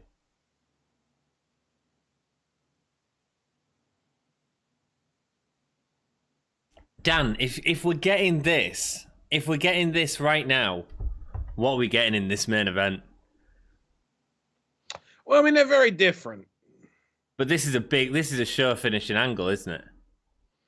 This is a show finish. This is a what will happen next week angle. Yeah. Kenny taking his top off. Young Bucks didn't care about Kingston. No, just Moxley. I mean, is it a big deal? He wasn't the first one from a different company to win their title. Well, he's not the first person to win a belt from a different company in the past. I mean, they did the story a few years ago with Austin Aries, didn't they, Dan? Did they? Yeah, I think they tried it with Impact before. I know the plan was for Austin Aries to go around the world winning independent championships. Yeah, and it didn't end up coming off. Do the Ultimo Dragon thing. Yeah. Because he had a couple of titles over here, but I mean, to be honest, a load of that as well was just Austin trying to work himself into getting as many bookings as possible by saying to promotions, "Hey, you give me your title, and I'll take it on TNA TV." Right. That was so he ended up. I even know one show that he managed to talk a promoter into taking him off wrestling and just having him on commentary. Really? Wow. Yeah, and the guy was just like, "Oh, he did us a deal and whatnot." It's just like, but and he got the storyline changed so that on the following show, he was winning their championship, but originally he wasn't scheduled to be. Right. So that was Fight Nation, I think it was. Okay. But yeah, like a lot of that was just like, and fair play to the guy. The dude's just trying to get as many bookings while his name's hot off of WWE. So the money that he's going to be earning for those bookings, that's the highest he's going to be able to get. Like, he can't charge for bookings now when he could charge 90 days after his WWE release. Of course, yeah. Too many people have forgotten about him. Definitely can't charge it now because people have seen what he says on social media. Yeah, exactly. Moxley grabbed the chair. Indeed, you guys ahead with me. So I will try and call out a little bit of action in the next match so you can check where you are observing. Mind you, not that it helps, but you can pause us maybe. Would you all like to see Tony Khan come out more? He came out on Elevation at the end to Omega. No, I don't think so. Like, I think Tony will probably... Eventually, I feel Tony will be more involved in the Impact feud. So if Tony starts getting himself involved in this, that, and the other, and showing up constantly, it's, you know... Yeah, I suppose what you're sort of saying is he needs to be involved in the company feuds as opposed to the stories on Dynamite. I feel one thing that AEW want to make sure that we don't do is the same stuff that WWE do. Yeah, the authority angle. And so, you know, it's... You kind of can't help but have a matchmaker-style character of sorts. You know, like it's something that I have done in Eve with talent when they're injured. I've made them a matchmaker, so they're still a part of the show. But WWE have just taken that authority angle and they've kind of really run it into the ground. And just because I said that someone was a matchmaker, it doesn't mean that they had an angle or in a segment on every show. It could just be that people asked them for a match at a future show. It could be that they just announced next month we're going to see so-and-so, you know, because otherwise it just becomes too much, you know? Yeah, I agree. And I think that AEW is trying to make sure that they don't go down that route of presenting that, especially early. Because even though we're 2 years in, are we 2 years in or we're in our second year now? It's just past the first year, to be honest. It's not. So we're only we're not that far into it. It's still a baby promotion. You know, I mean, you think about how often we'll talk about things that happened in WWE, and it seems like it weren't that long ago, but it was actually over 20 years ago. Here we are in 2021, and last year, 2020, because it's still only a couple of months into 2021. And in 2020, they were still referencing the 1997 Montreal Screwjob. Yeah. Oh, turn the sound. Oh, it's my sound that's off. Jeremy says, Mrs. Stanley is listening. Hello, Mrs. Stanley. Tell Jeremy to clean his underpants off the floor and get the washing out. I just think it would have meant more if the New Japan Pro Wrestling team didn't win the tag titles. Now it seems like they're just whoring out the belts. Well, I mean, at the same time, oh no. Sting! I love Sting. To be clear, I love Sting. He must do the segments. He must do the ratings. Because otherwise, probably. Why would you have him every week doing the same thing? Yeah, but from our point of view, this is just the same shit over and over again. Lance Archer's going to come out. Jake the Snake's going to come out. It's going to be exactly the same. And the thing is this was filmed like last week, so... Yeah. Yeah, I mean, I get what you're saying, Jeremy. I do get what you're saying, mate.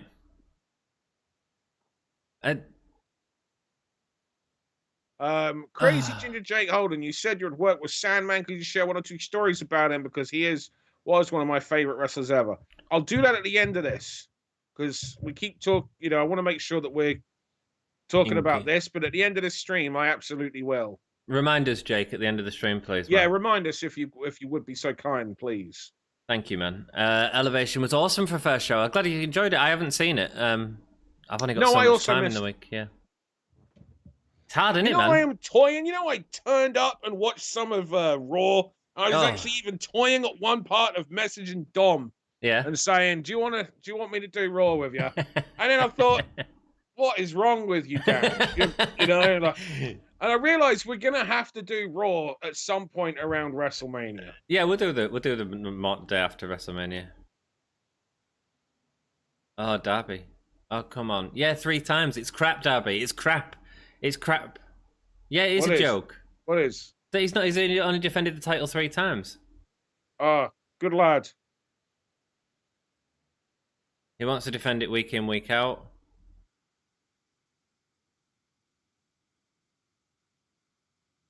Here comes Ann. Oh, Brody. TNT champion. Sorry, I thought you said TV champion.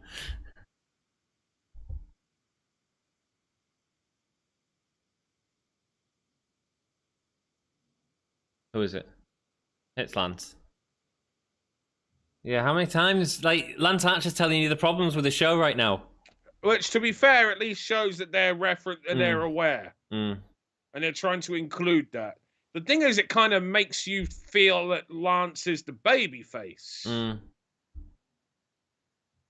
Well, he's been a babyface for a while now, since he sort of teamed up with Pac and them to help him against. Yeah, Eddie he Kingston played faction. the babyface role in that, but he's definitely.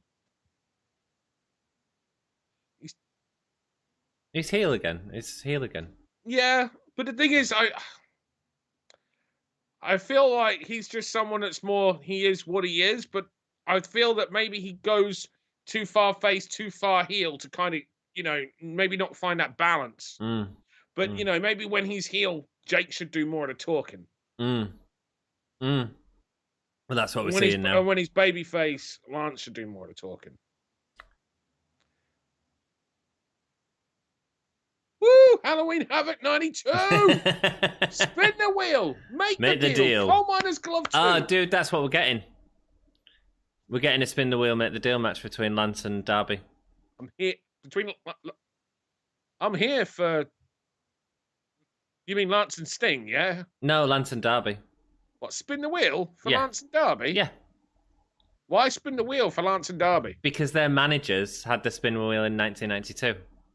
Yeah, Sting's not his manager, though.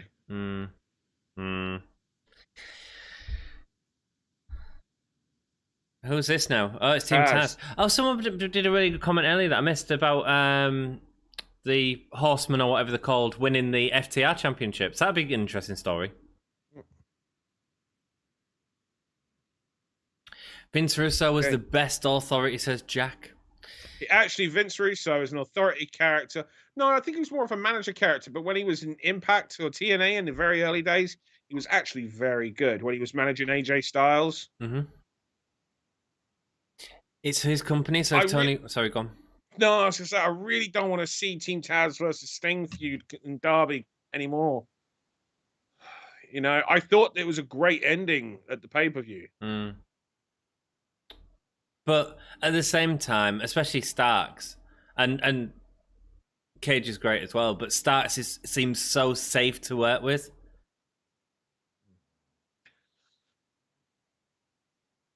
With or without your back, you're still the icon. Friction between Team Taz? I don't want to see friction between... Cage is leaving Team Taz? Okay, that was a unique... Okay, take back. Should have had faith. They did a unique... Angles, yeah. Things happened. Yeah, absolutely, yeah. A lot of story progressed there. Yeah. It's his company, so if Tony wants to come out, he'll come out, but I would save it for vital announcements. Agreed, Raymond. Howdy, Ryan Butters. Lovely to see you. Hope you're doing great. Butters! It's Butters. How's the show been so far? I've enjoyed it. Butters, you not watching? It's really good. There's a great main event. You should definitely watch, man. Scorpio Sky promo. That snow will look great in June. No problemo, says Jakey Baby. Dynamite isn't live. No, it was filmed last week, I believe. Yeah. Sting seems vulnerable without his bat. Yes. Dom said he's done with Raw for a couple of months because of school. Yes, primary school, Dom. He's, yes, or what would it be in America? Kindergarten. There we go. Yes, he is. He's doing his counselling degree, so he is going to be done for a little bit of time, I'm afraid. Raw after Mania for sure. It's the biggest Raw of the year. Yeah, but it's going to be crap. Dan, I've got a gimmick. If I do a Raw at any point, right? 3 strikes. 3 strikes and the stream ends. That's the gimmick. I feel that we should do the Raw before Mania. So that we have an idea of what's going on at Mania. It depends on my work, but we'll see, man. We'll see. We can definitely look at it. I'm interested. One thing I can tell you that there is no chance in hell I'm doing. Go on. I am not doing 2 days of Takeover. That's a lot in it. I am not doing SmackDown. I'm not doing Hall of Fame. And the funny thing is, I'd actually probably quite like the Hall of Fame. Yeah. It's too much in 1 week. If anything, actually, Hall of Fame might be something that I have on that I fall asleep to and kind of catch up over time. Over a few days, yeah. Yeah, exactly. Yeah, I do that. Because I love, one of my favorite things is when you're around the old timers, it's awesome hearing the stories from the old timers. I adore them. You know, because the scene was, the experiences were, so many things are the same, but so many things experience-wise, because of society and how society evolves and changes, therefore their experience changes and evolves with it. Yeah. And it's wonderful to hear that. And also just, there's a difference in how some of the magic would happen as well. Mm-hmm. Although slapping body parts has been around for many years. Oh, there was a you just threw a shot at Cornette there. Oh, did I? AEW firing shots at oh no, I think Cornette would agree with you actually, Dan. It's Vince, isn't it? That's what I'm thinking of. Vince is like, I remember as a kid watching, figuring out the guys were slapping like their chest to get a sound of a punch. Headbutts where you slap in the back, Ric Flair. Stomp in the ground. Yeah. Slapping the back on a knee lift. I was in primary school when I saw what was happening. Yeah. And the idea that somehow a well-timed fight, apparently that is what's killing the business. And because you're so old as well, it was supposed to be real back then as well. Shots fired at Eve Pro Wrestling from Gimme Oh Yeah. Eve Pro Wrestling. Pro Wrestling Eve. It says it on the literally. I ain't got it on my screen. Screw off. How? What have you got on your screen? What are you seeing? Me, I've got you. I've got the studio. I've got chat, and I've got fight. See, I've got us on screen. Have you?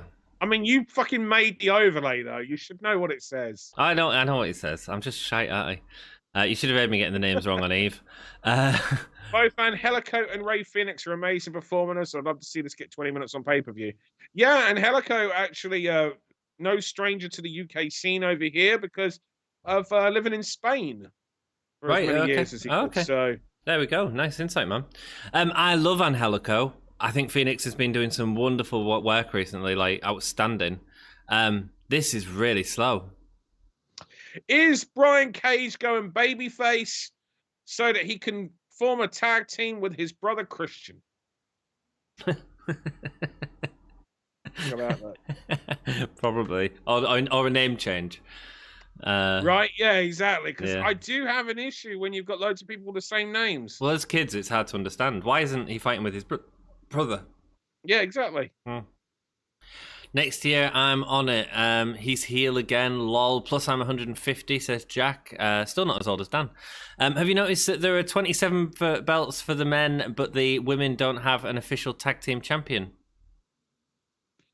Yeah, I mean, to be honest, like, number one, I don't think AEW should have a women's tag team championship just yet because they're obviously not invested into that division enough. No, you need to get the singles right. And I don't think they have enough talent to have tag team wrestling as an art form. Don't just do it for the sake of doing it. Do it and do it properly. Yeah. So I do believe that they should wait until they're able to bring ready people for it. in. Yeah. And then do it. And they should do it. But I believe they should wait until they're able to do. Look, I'll be honest with you. It's one of the things that I've literally been looking at and going, right, what is the situation going to be with regards to bringing talent in? Because I need to be aware of this with regards to, and also because of everyone signing for NXT UK, and there being rules on who can work with who and who can team with who and things of that nature. And when you're dealing with more and more people, it becomes more problematic. So, we get a commercial? So that was, I think that was most of the commercials already with picture-in-picture, but because the commercials have cut off the feed, they've cut off our feed. The picture-in-picture stopped on that. But that was slow, man.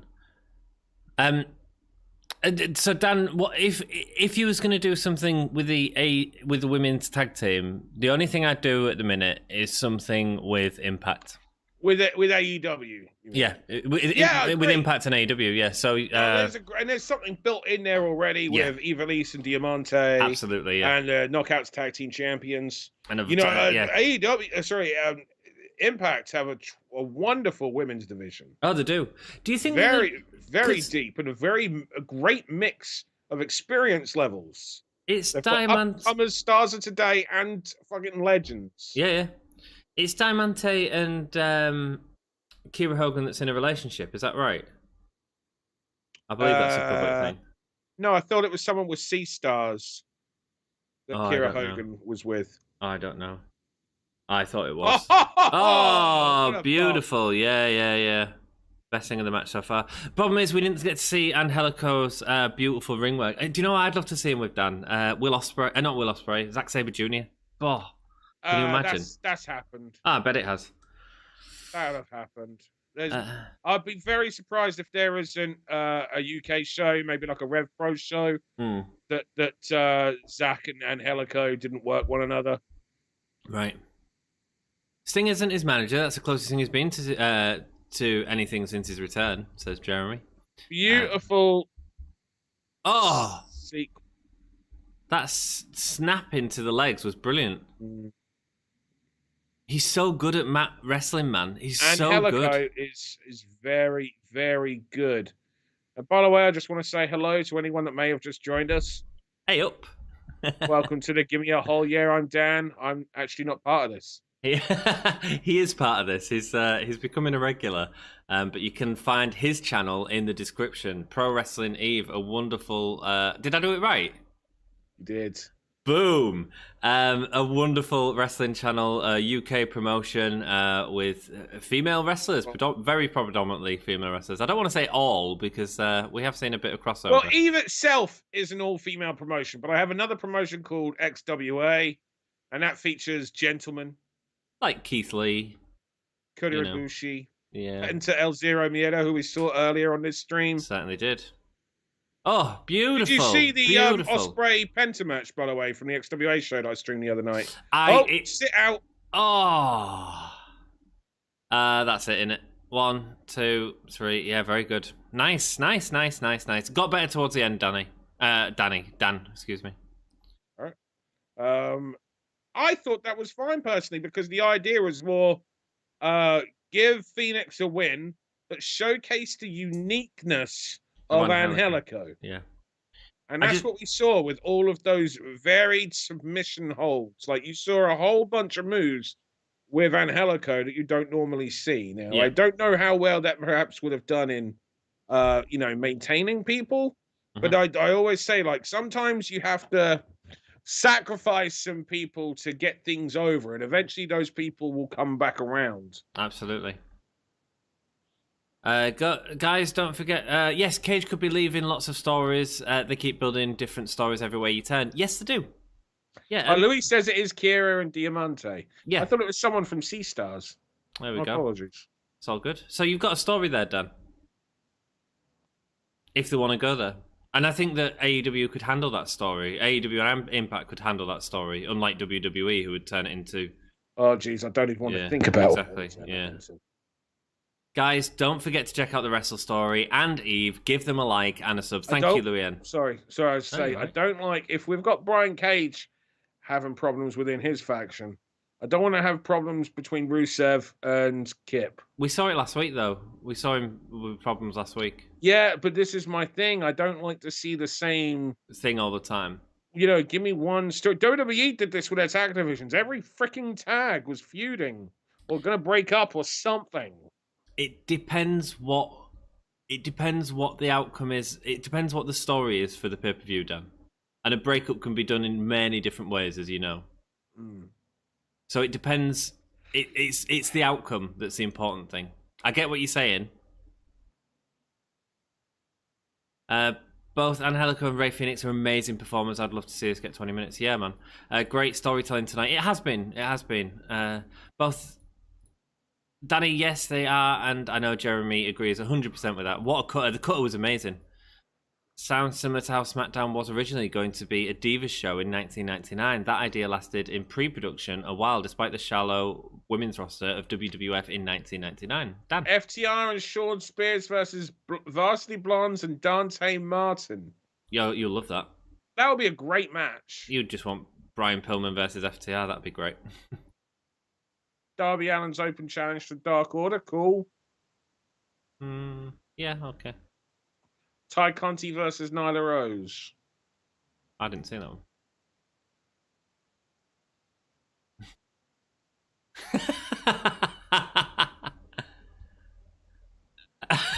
Did he just answer Darby's challenge, Dan? Yeah. Adorable.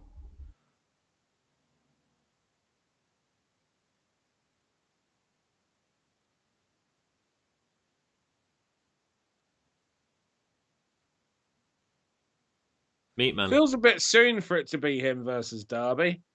Yeah.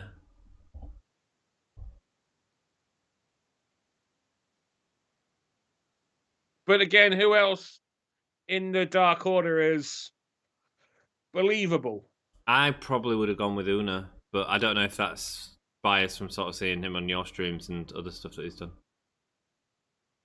I think Una comes off as a better heel, an easy heel. Do you know what I mean? He could play it both ways quite easily.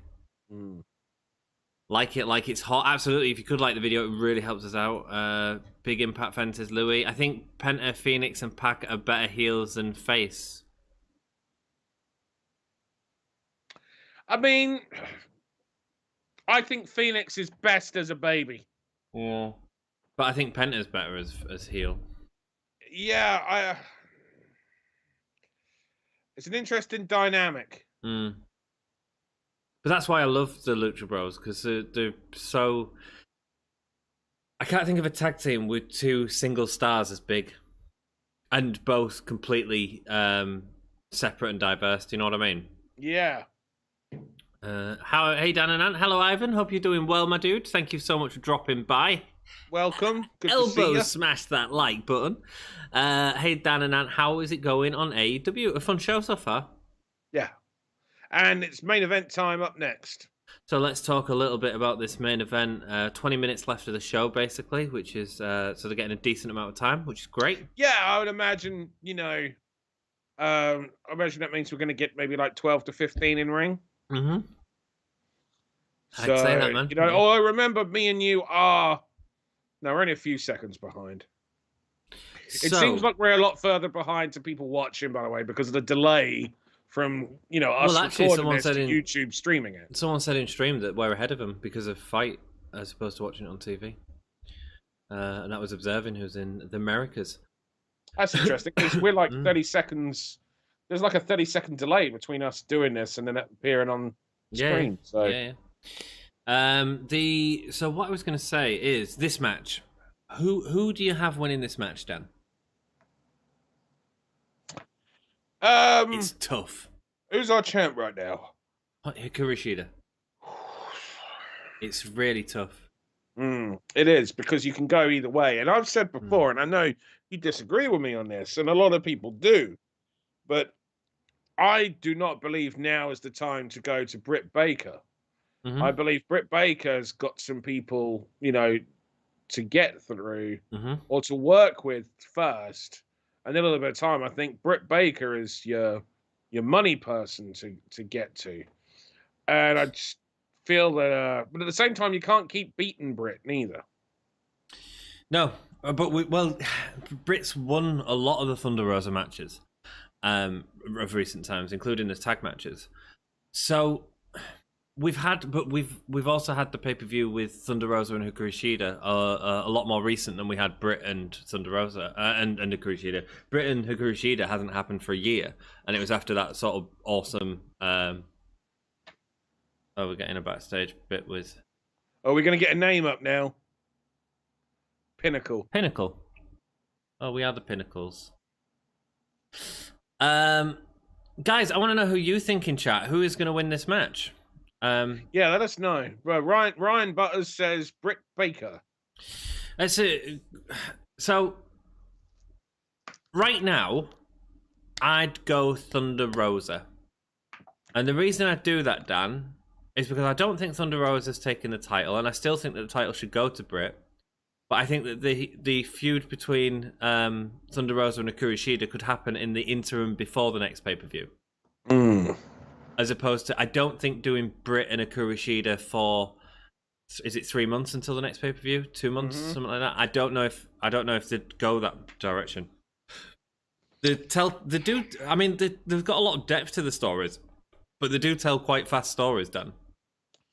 Yeah, and it also depends on, how important do they view the pop in the weekly rating versus building up for the TV. I don't know. But I would definitely not. I would definitely, if Britt's winning that belt, which is an eventuality, I think we all know, I would definitely save that for pay-per-view. Yeah. But Dan, maybe Britt wins it as well, because this is the first main event women's match on AEW, so big deal in terms of that. Britt was also the first woman announced being signed. For absolutely. AEW. So they're clearly, and she was injured and still on TV every week because they would build, which I thought was wonderful. So Pit Viper with a great point. Thunder Rosa wins. It's unsanctioned, so Baker doesn't take an L in the record books. okay. But there's it's lots still of main event, isn't it? It's hard, man. But isn't it exciting? There's lots of plausibilities. And also, how is the match going to be? Is it going to be, are we going to get people crawling through glass? Because that's what a lights out unsanctioned match is. I don't see how we're going to jump straight. We're going to have that in a 15-minute match. No, exactly, no. It's not again. Oh, Rebus. We're jumping straight into the weapon gimmicks. You are. In a way that makes sense as well. Who's taking out Rebel? Well, big move. Yep. Oh. Yeah, we're getting straight into this. No babyface shine. Raymond straight into the action, straight into. Absolutely, no messing about. And I'm saying Rosa, Britt will get title towards the end of the year unless injury comes calling in the women's division again. Hate that injury bug. He's a nuisance. He's the biggest heel in wrestling, Raymond. Wow, there we go, getting the chair out already. This match is going to be insane. I'm glad you're all here watching it with us, and thank you, Dan, for joining me, man. Pleasure. Kurishida, of course, watching on. Are we expecting shenanigans? Maybe people costing Rosa? Well, that's the thing. Are they going to use this to set up what's next, or is this just the latest chapter in the story? And if it is the latest chapter, how do you follow up a lights out match? Yeah. Oh, nice. Oh, that was really nicely done. That was. I like that. Reba did a great job of selling that, man. Proper arch in her back to take the chair. Oh, yeah, I thought she took it. I thought that looked really good and surprising too. Yeah. Wow. No messing about here, Dan.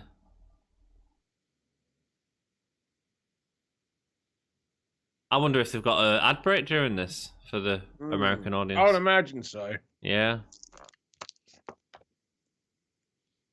But how excellent. I mean, our first AEW women's match, and I mean, Thunder Rosa, outstanding. Britt Baker getting better and better every time we see her. Great. Really pleased for the women's division.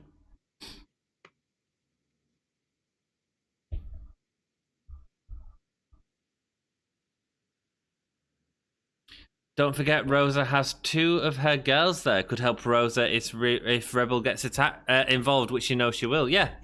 Well, that would mean introducing them as characters as part of 2 of their girls, and so far that hasn't been part of their characters.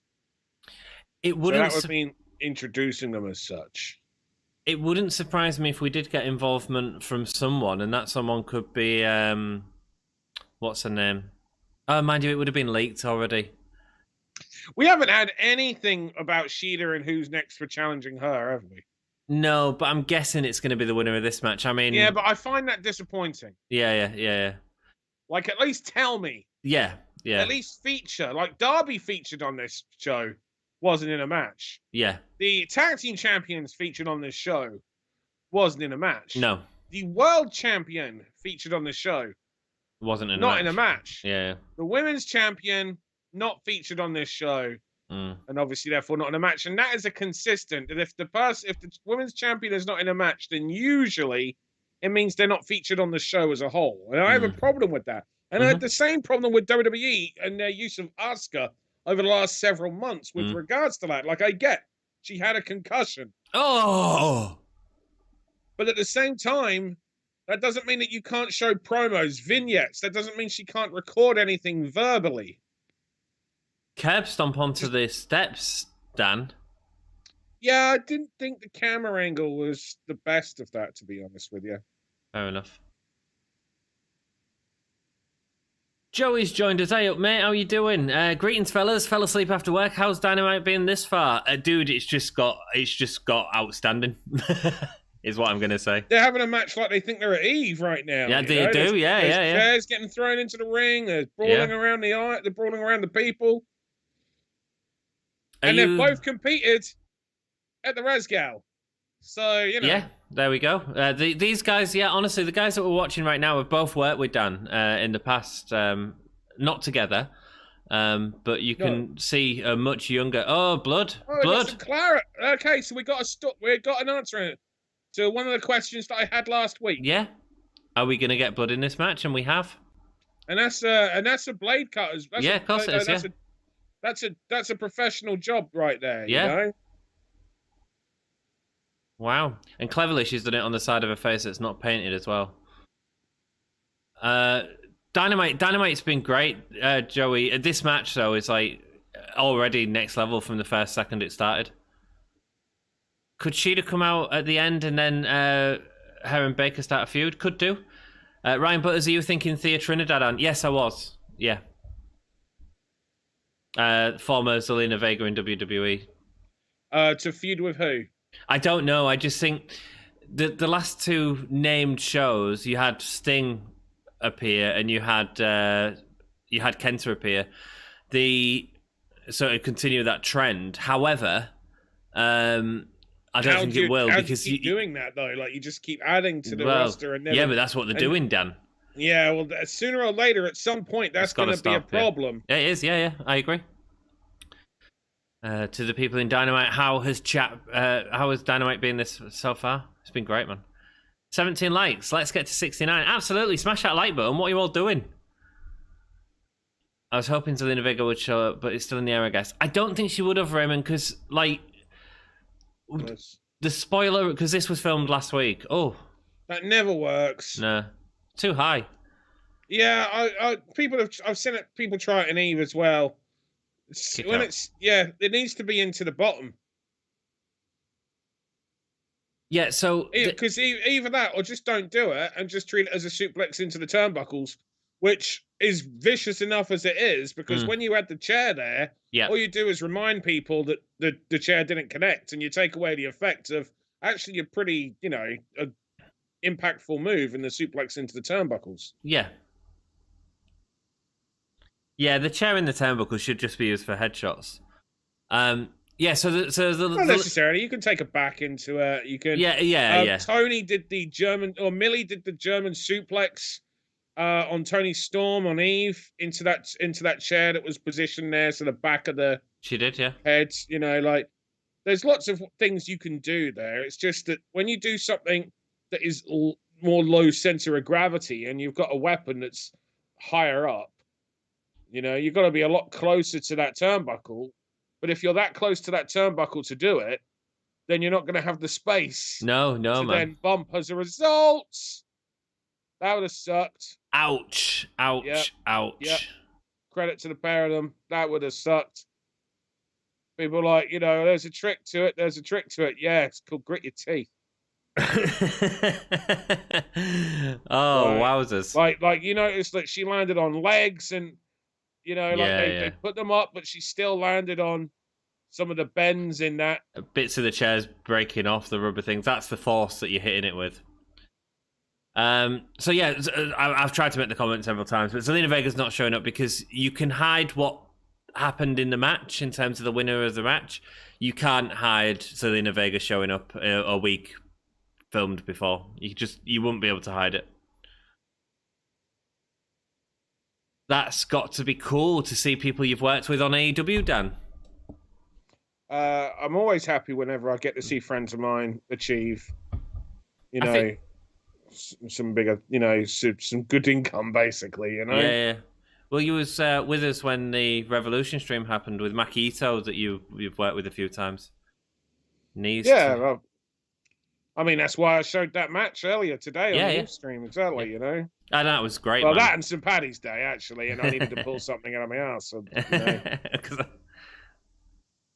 I bet you're so glad I messaged you, by the way. Oh, I am, legitimately. Yeah, I know, yeah. Yeah, very great. I thought I better let you know. I did name check that. I know, I noticed. Yeah, thanks, man. Setting up the ladders in the corner. Great response. Beautiful great facials. Expression for Thunder Rosa there. Yeah. Oh, she's so good. She is great, isn't she, man? She's so good. Look at her, man. Oh, wow. Dan. Most important thing in wrestling. The most what, sorry? Yeah. That a lot of people don't get. Is she juiced? She has. Dan, they've proper let him go in this. Yeah, we haven't got anything on the meter scale, but still, this is still like, and I'm glad, it don't need to be. No, it don't need to be. But I'm impressed with the pair of them. It's wow. Is that blood on? Is that blood? It's blood. Yeah, that's blood. Yeah, on Serena. Are you on about Britt Baker? Yeah, they've both got blood on the face. Oh, you on about Thunder Rosa? Yeah, it's blood on Thunder Rosa's head as well. Shout out to Don. Thank you, Ivan, for a good stream. Thank you so much, Ivan. Glad you're having a good time, my dude. Everything Thunder Rosa does looks so legit. It looks like it actually hurts. She's incredible. She's one of the... WWE messed up by not getting her, and the reason that happened is because they are too controlling over the things that Thunder Rosa could do. Spread that blood. Oh, beautiful. Oh, nice. Timing. Mm-hmm. Miedo and Marko would be a fun intergender match. They bring fun to wrestling. That'd be great, Raymond. Oh. Flatliner into the ladder. That'd have sucked. Yeah. Look at that. What a visual. Wow. What a visual. It's going into her eye as well. Because she's cut above where she's cut, it's just pouring into her eye. Yeah. What a visual though, man. Jesus Christ. Lots of blood, yeah? A lot of blood. Thunder Rosa, sorry, lots of green cigs at the St. Patrick's Day. Lol. No worries. Left-handed cigarettes, Joey. Glad you're having a good time, my dude. And happy St. Patrick's Day to everyone. The good news is, hopefully the aspirin they'll have taken before this match will be helping them get through. Through the pains that they're feeling, yeah. Yeah. Can you... They'll have taken aspirin to thin the blood so that you get more... Or epidural or something like that. Shit. Aspirin, they'll definitely take it out. Death Valley Driver off the top rope into the ladder. What the hell? Oh, God, that looked nasty. Nice little detail there by Reba getting blood on her white jacket.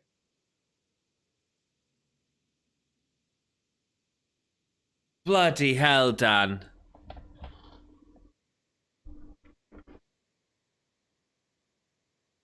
Oh, my God. What a horrible landing. Insane amount of blood. I love this, says Jake. Mate, if blood's done right, it works. Ouch. Both are bona fide superstars after this. I agree. It's a very difficult thing, blood, because you see, you are legitimately dealing with, potential problems as a result of blood diseases, Yeah. That's the reason why. Like, I know everyone thinks that, like, it's because WWE are PG or anything, and it's really, there's more to it than that. Yeah. Oh, beautiful! Oh! She went with the right foot, not the left. And Thunder Rosa just spiked her bloody head into it. Jesus Christ, this is awful, Dan. What a visual! There it is! She's doing it again. There it is. That's your shot. That right there. They need to mark it. They need to screen cap. Dude, that they shot. did it with it. They'll bring out a new Kiss T-shirt. That's what they'll do. Like, Ouch, both will be on 5 superstars after this. And what time do you stream tomorrow for NXT? And yeah, you're not wearing green. No, I'm not. I don't think I can because of work, I'm afraid, Ivan. Baker has more blood than Mox did in his exploding match. He did. Yeah, he did. Yeah. We got some tax. Oh, let's get serious, Dan. Let's have a Lego. Yeah. Tax. I mean, tax works, Dan, because we know. I know they're not as painful as Lego, but they are established in Depends wrestling. on the person. Yeah. I mean, Jada Dark said that, she will never do. She did tax once, and she was like, "I'm never doing them again." And Jayla has done some insane things, but Right. It's not that it's not so much as painful as it's extremely painful. But what it is, it's skin damage, and if you're able to put up with the pain, skin damage versus like tearing a muscle,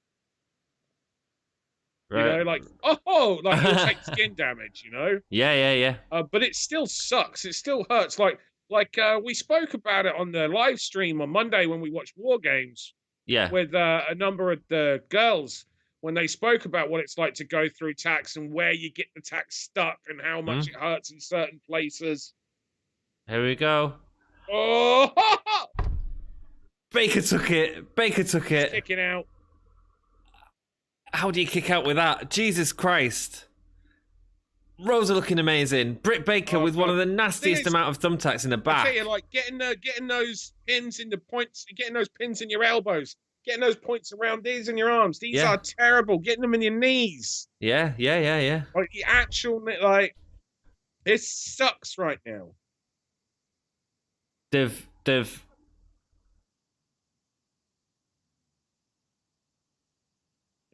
Oh, she's getting it in. Lockjaw. Is she going to put thumbtacks in her? How do you crawl out of thumbtacks? She's going to roll onto her back. No, she rolled onto her back. Oh, my God. Dan, you told me that this would be PG. You said it'd be fine last week. I never said that. You said it'd be fine. I said we didn't know. You said it'd be fine. I should have had a letter from my mum to watch this, Dan. Nice.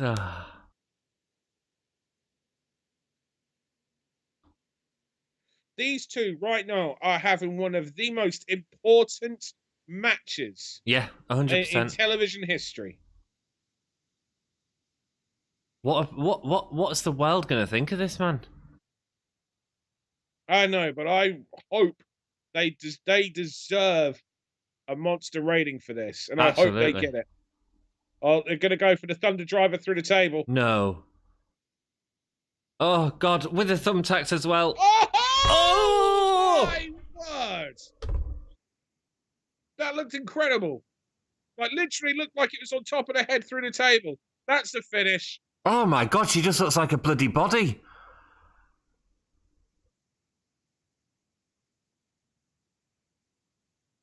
There was a little moment between the pair of them there.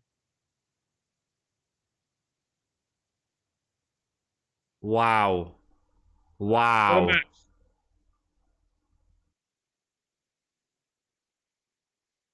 What a match. That is one of the most important matches to have ever taken place on television. And the key word is television.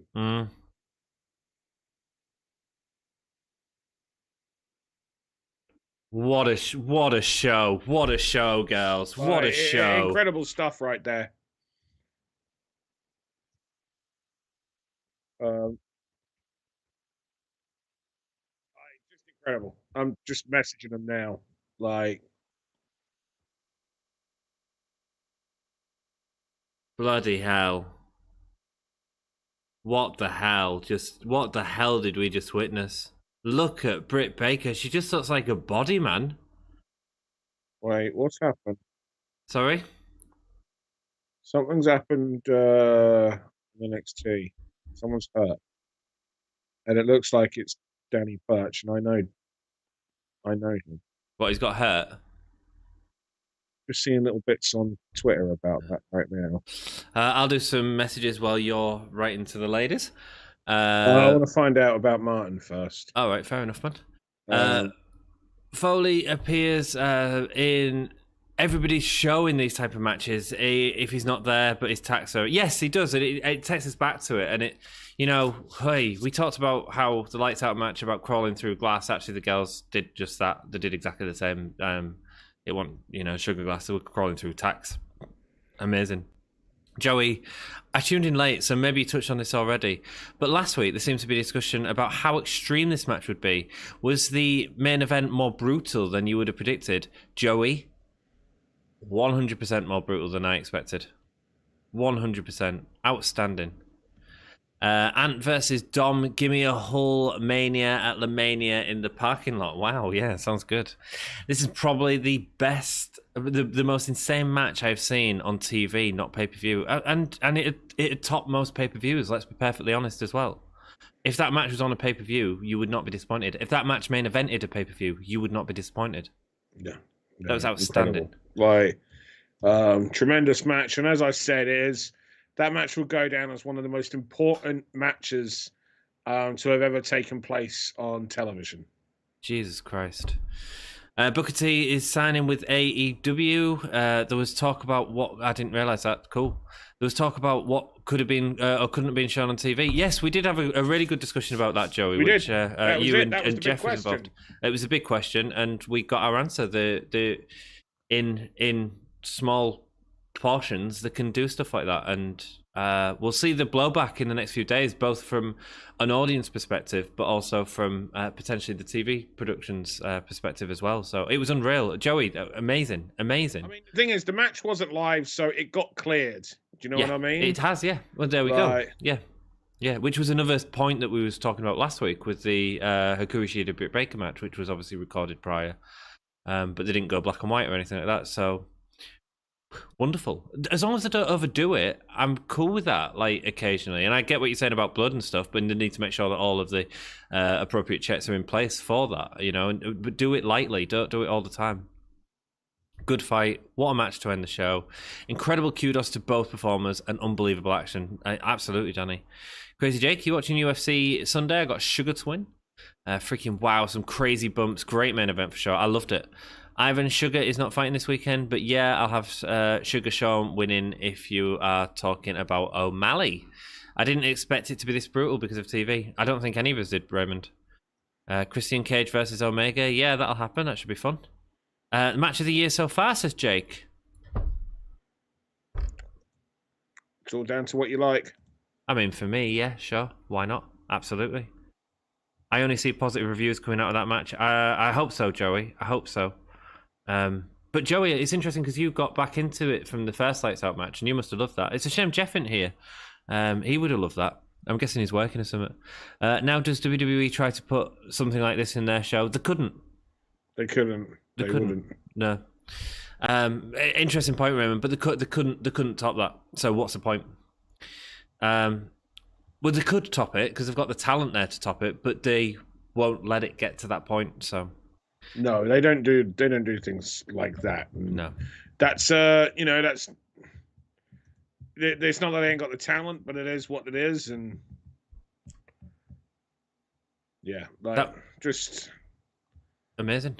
Yeah. What a match! Taking my breath away.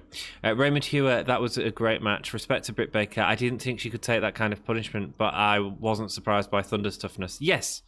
Yeah, Britt took a lot on that, but don't forget Thunder did take a lot, but it wasn't necessarily the bloody stuff that she was taking.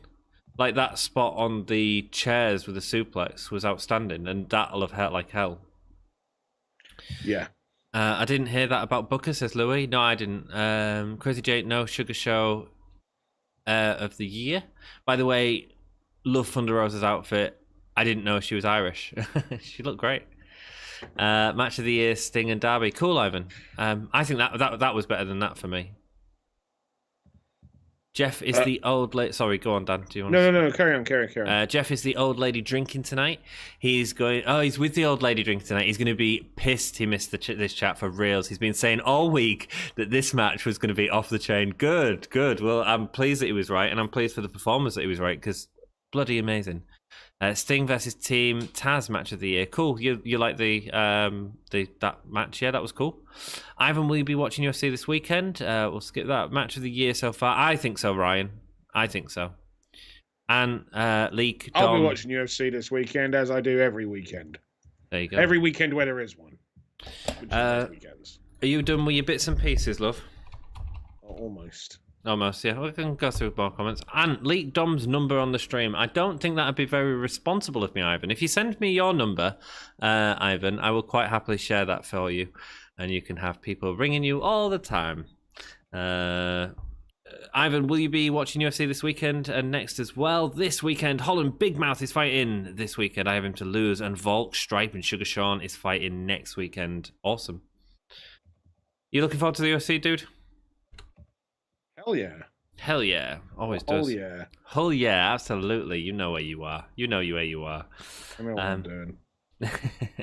Rock and roll. We'll go through a quick review. We are keeping these reviews to 30 minutes. We will be offline by past. So let us know what you thought of the show in general as well, not just the show.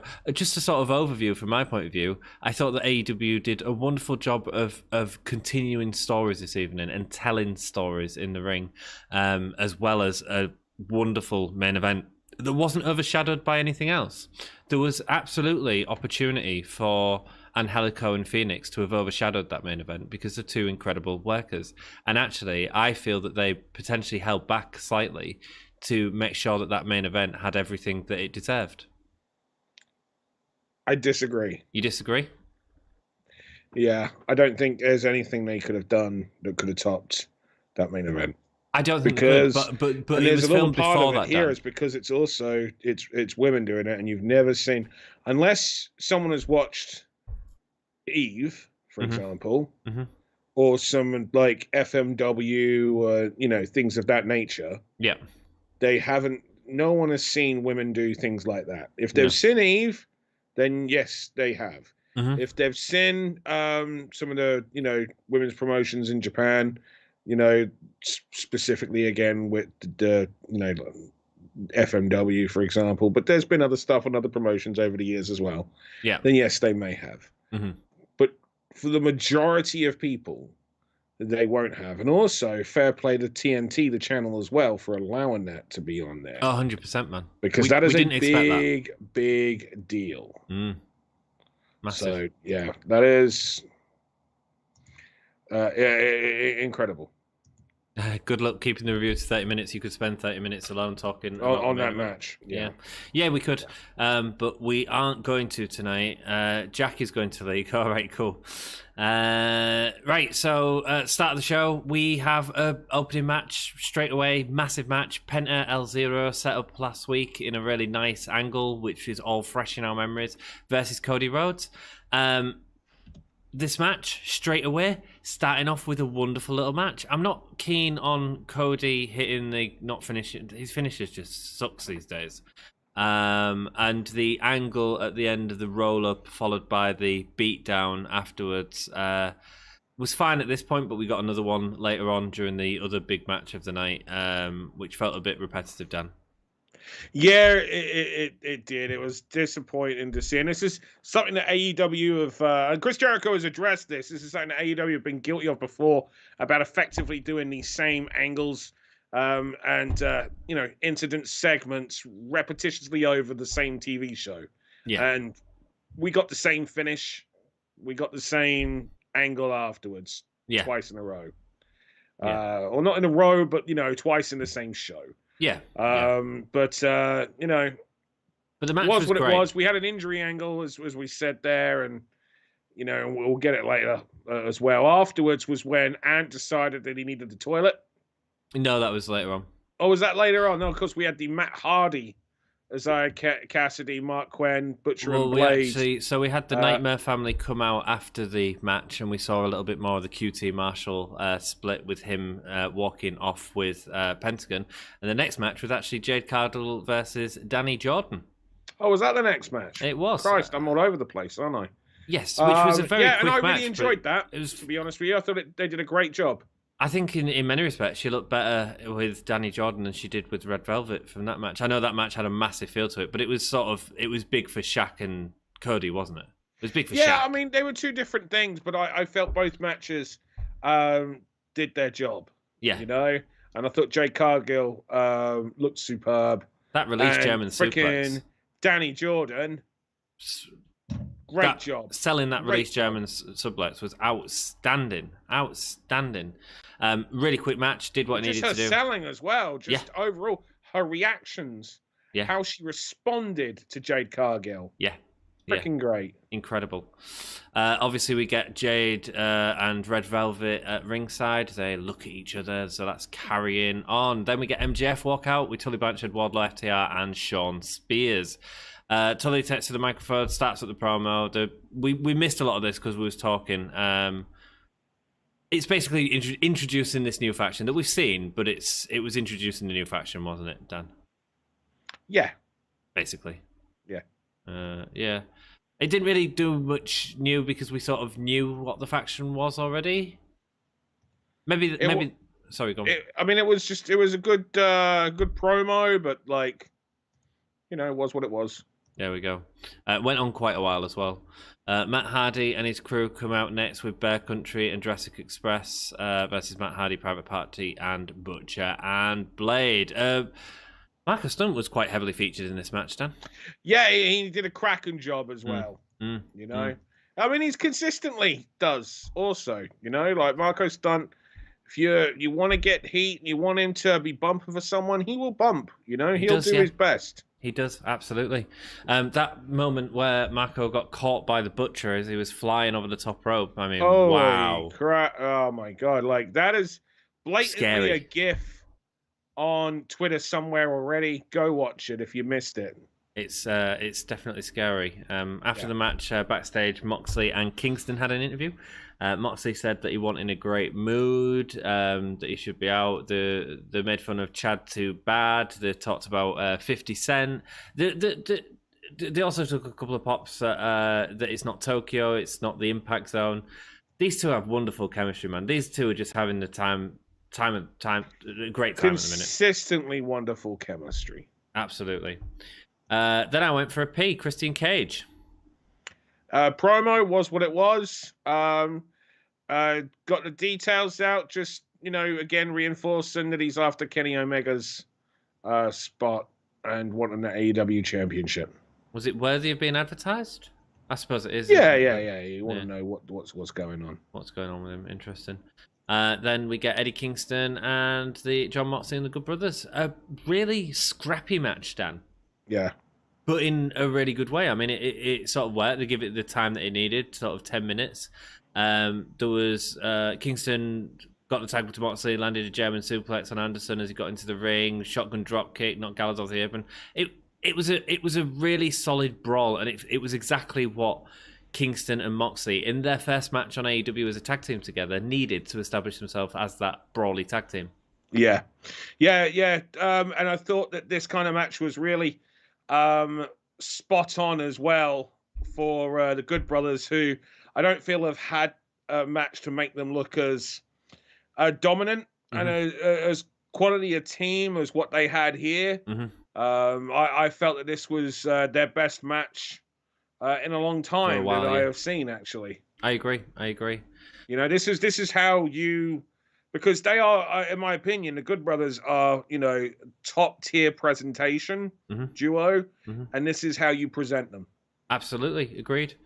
After the match, so Moxley gets the roll up for the win, which is what we talked about earlier, being a bit similar. After the match, Gallows and Anderson took cheap shots at Moxley. Omega came out with Don Callis. They all started beating up Kingston, and Moxley did the injury angle onto Kingston's leg. And Moxley swang him out. What else did they do? I don't know. Sorry, I just my mentions have blown up like a mofo.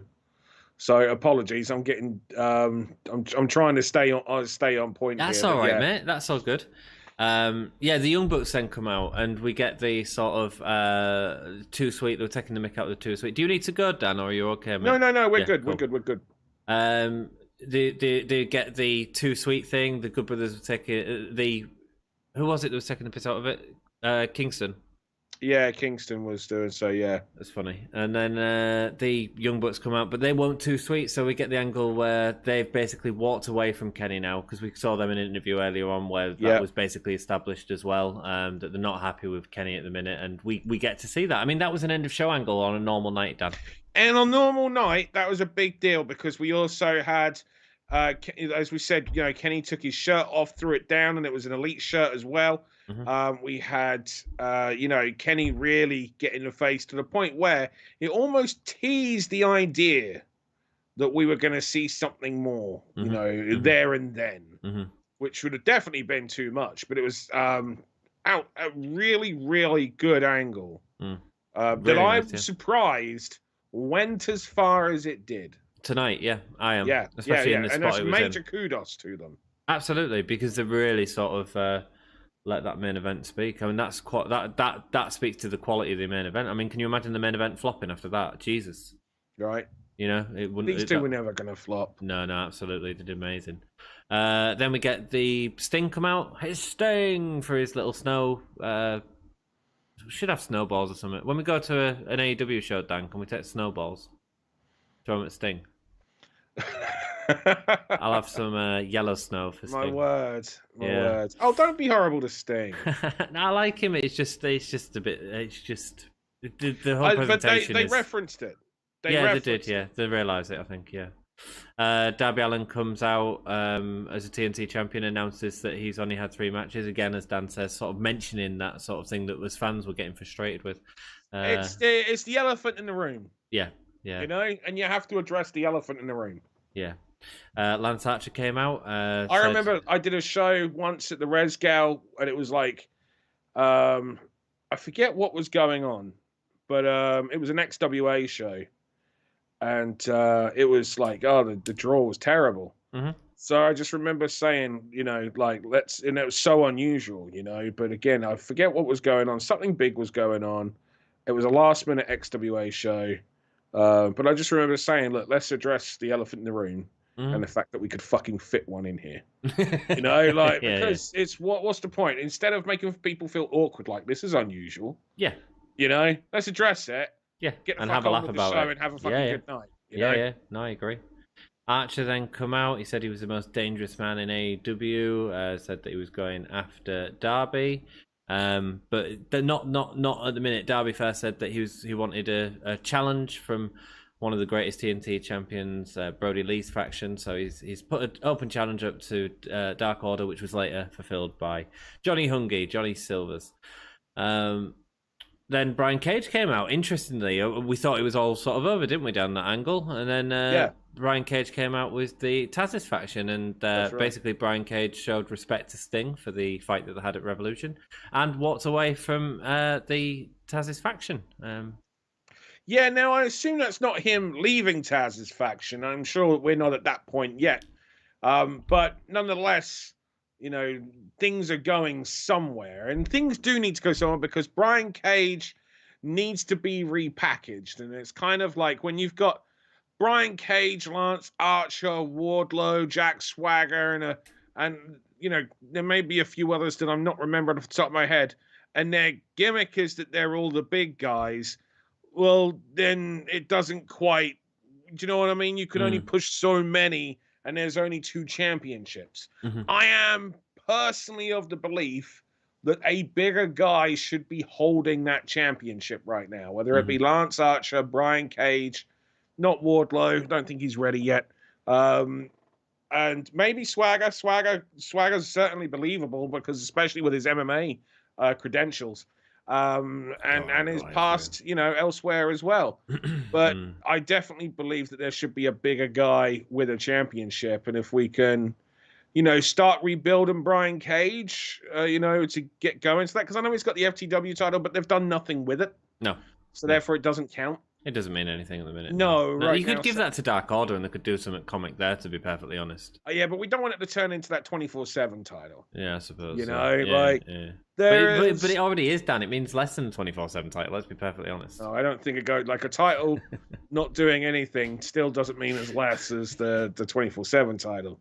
You know, Right. that $1 million title didn't. But the thing about the $1 million title is they made a constant deal about it. Absolutely. They haven't really made a constant deal about that FTW title. No. But maybe we're going somewhere with it. But regardless, I am happy that something is going on with Brian Cage.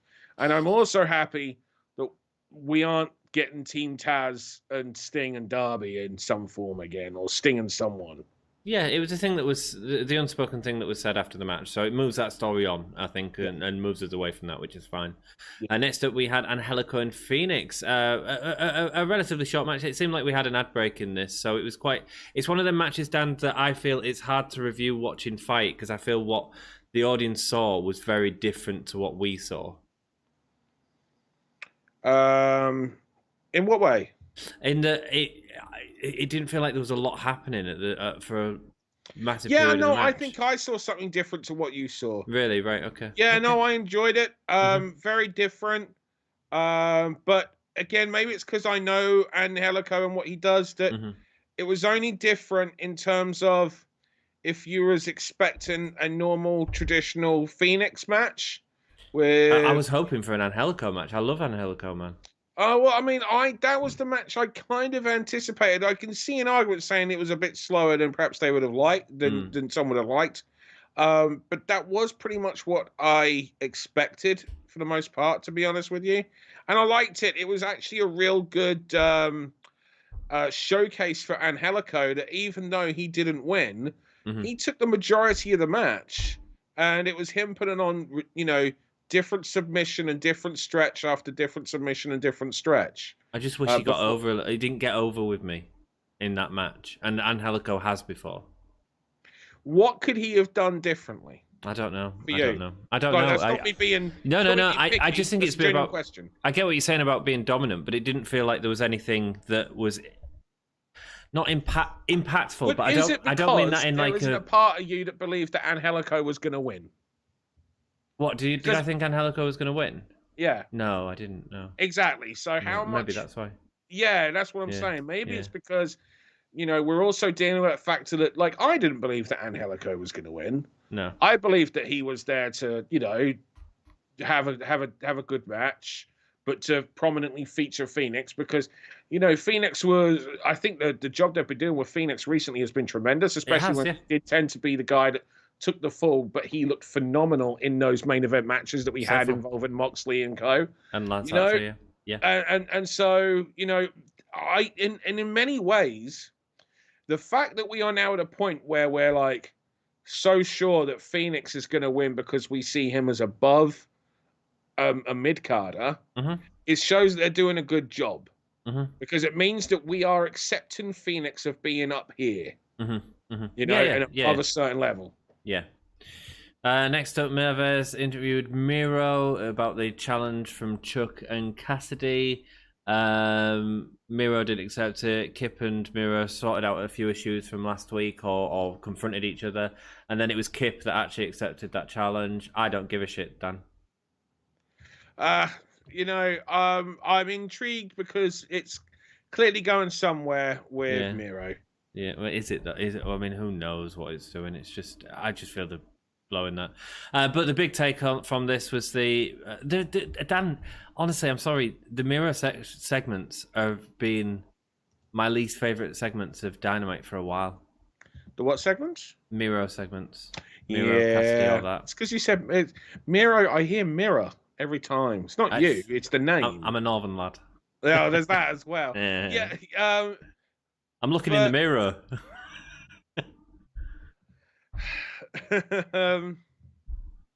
Yeah, like God, I've got the freaking song stuck now.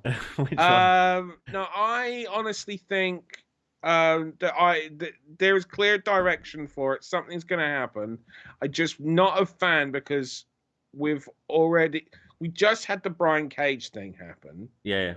And it felt too similar. You know, as well as the QT Marshall thing from earlier on. Oh, do you know what? I didn't even think of that. So that's three. 3 dissension in the ranks. Yeah. Big.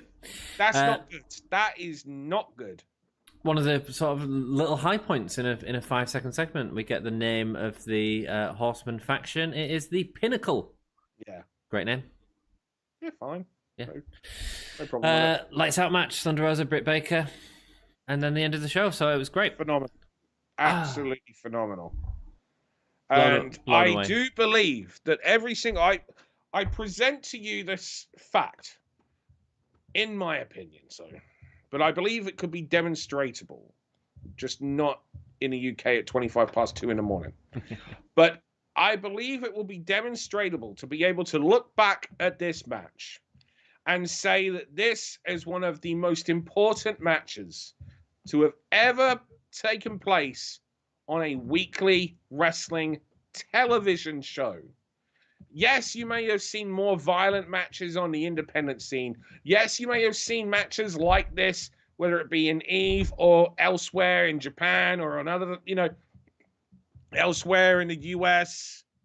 But this is on television, and it's a whole different ballgame because there's a lot of people with a lot of power that you have to convince that it's okay to present this.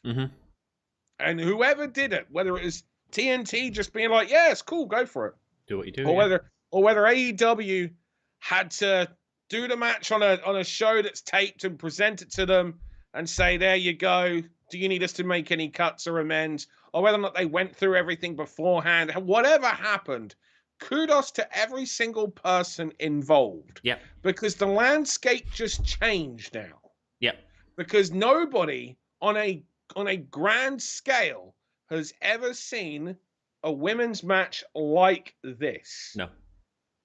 And as I said, look, I run an independent promotion, okay? But we're not on TV in front of over 1 million people every week. No.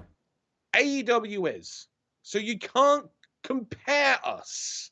You can't compare independents or anything that you've seen elsewhere. This will go down as one of the most important matches in television history when it comes to professional wrestling.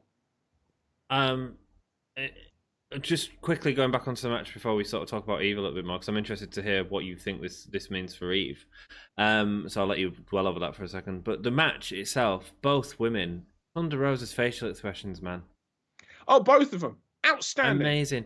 Britt Baker, the timing, the camera work. This for me was a better match than anything at Revolution, which is mad. It was outstanding.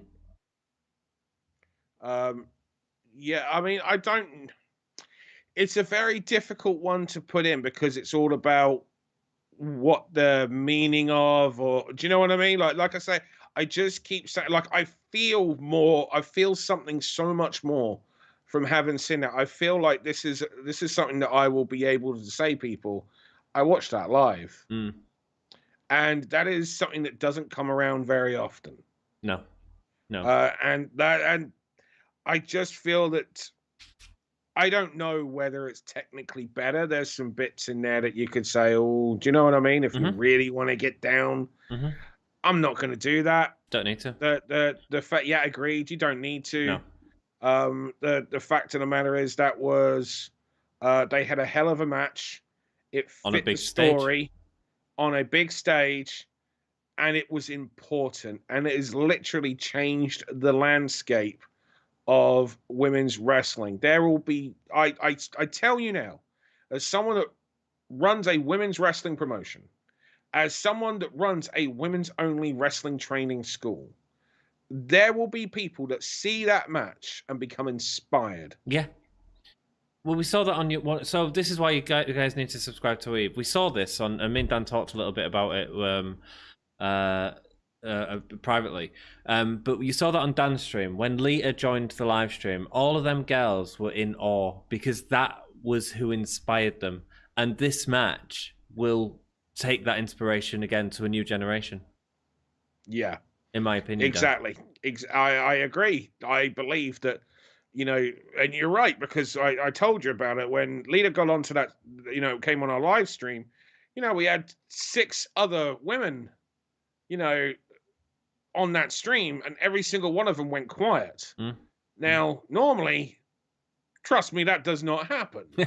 You know, and that's great, because that's, you know, I don't want to be the person that does all the talking on those streams. No. I found myself in an uncomfortable position because I wasn't expecting the reaction to be so starstruck when I have seen them around in some cases because of the amount of television work that we've done at Eve. And again, with all due respect, bigger celebrities than Lita. But it's about that personal connection. Yeah. And because, in my mind, I'm just like, well, we've worked with this person, we've done this, we've done that, and that's not lowering Lita. It's just that, Lita is a name in wrestling and outside to an extent. But, the people that we've done some bits are like major movie stars that we've done some pieces and TV bits with in Eve, and they never got starstruck. But that's because they didn't have that emotional attachment that they had to Lita, because Lita literally changed their lives, because that's how impactful Lita was. Because before Lita, they'd never seen any person that looked like them but presented in that way. They may have seen someone like Luna Vachon, who maybe they felt a little bit more like, I wish I could look as badass, because Luna looked badass. But Luna was always presented as a weirdo, a freak. Yeah. Lita whereas wasn't. Lita was not. Lita was cool. Absolutely. And for the first time, so many alt girls suddenly had someone that they could relate to on television. Yeah. And they felt inspired when they then saw her doing the cool shit like the moonsaults and the Frankensteiners and jumping off ladders and going through tables. They suddenly saw someone that they felt that's the person that they wanted to be, that the boys have been hogging older people like this. And now finally they have someone. And that's why they went quiet, because of that emotional attachment. Yeah. Tonight, there will be a bunch of people who will have seen that match and feel more inspired than they have ever felt. And that's amazing. Yeah, absolutely. I have no doubt. I don't know when it'll be, 5 years, 10 years, 20 years. I don't know. But at some point, I'm going to end up with people in Eve Academy. And we're going to say, when was the moment that you wanted to be a wrestler? Who was your big inspiration? And they are going to say, it was Thunder Rosa versus Britt Baker. Yeah. That's Amazing. what did it for me. Amazing. I mean, it's a sort of Hell in a Cell moment, really, isn't it? The Mick Foley. And every generation has it, whether it's Andre and Hogan, every generation has it. And I feel like this, especially for women, is going to be, it's taking it to a new level, Dan. Yeah. And that's not violence, it's the story. It's not because, well, it's not just, but it is the violence as well. Yeah. Because it's a level of acceptance. And that is something that women haven't had on an equal playing field on television with guys. And so that level of acceptance makes a hell of a difference, because if that's what now they're being told, look, you do not need to wrestle a women's style, quote unquote. You can go out there and just be wrestlers, because here's the thing. The ideal scenario is that we get away from saying, we either get away from saying women's wrestling and wrestling, or we say women's wrestling and men's wrestling. Because at the moment, it's just, this is for the, Raw Championship. This is for the Raw Women's Championship. It's, there was whilst there are some bits that I disagreed with in an article that I read recently, there was a good article on the Bell to Bells website about the othering of women, written in part by Jason Norris and also, I've forgotten the other person's name. The main reason why I remember Jason is because I know them. But the point being is, there's a number of people that have written these kind of articles anyway. But by constantly saying, this is a wrestling match, this is a women's wrestling match, you are making it as though it's a feature, not the norm and accepted. And that is a problem. Tonight, and that whole women's style, that's a thing that's been said. Stop doing that. People don't want to see women do that. People don't want to see women do those moves. People don't want to see women bleed. People don't want to see. I've had TVs tell me as recent as the end of 2019, literally major television companies that you watch every week literally tell me people don't want to see women do things like this. And so for the fact, and here we are. Yeah. And that's what I mean. The fact that they went out there and did what they did on television. Mm-hmm. That is a key point. Yes, it was a great match. Yeah. Like, no, that if they just went out there and did Jackass, it wouldn't have meant anything. No. But the fact of the matter is, it was everything. It was the whole package, the characters, the story, but the action contained in as well. Yeah, outstanding. Like a whole new level right there. Yeah, absolutely. A perfect mix of everything. And we saw that with the first Lights Out match. We have people on the podcast who watched that first Lights Out match that got into AEW because of that. And this is going to be the same with this. And not just AEW, but wrestling in a whole. And it's interesting hearing your insight, especially owning a female wrestling promotion and sort of you seeing the change this is going to make to the wrestling world. Yeah. Great. I just realised the time. Sorry. Yeah, no, it's okay, man. It's all right. So outstanding show. For me, like 9.5 out of 10. I thought it was friggin' awesome from start to finish. And that last match just blows it away, man. Special show. Can you talk about your experience with Sandman? Yes, we'll do it in a secret stream. We'll do it in a secret stream. Cool. There we go. Ryan Butters says, I don't know if Dan saw, but supposedly Danny Burch handled his head. Do you have an update from that? Because he was looking at it. No, I don't. Yeah, I was looking to see what. Apparently, they were still in the ring. Oh, really? What was it the Butters said?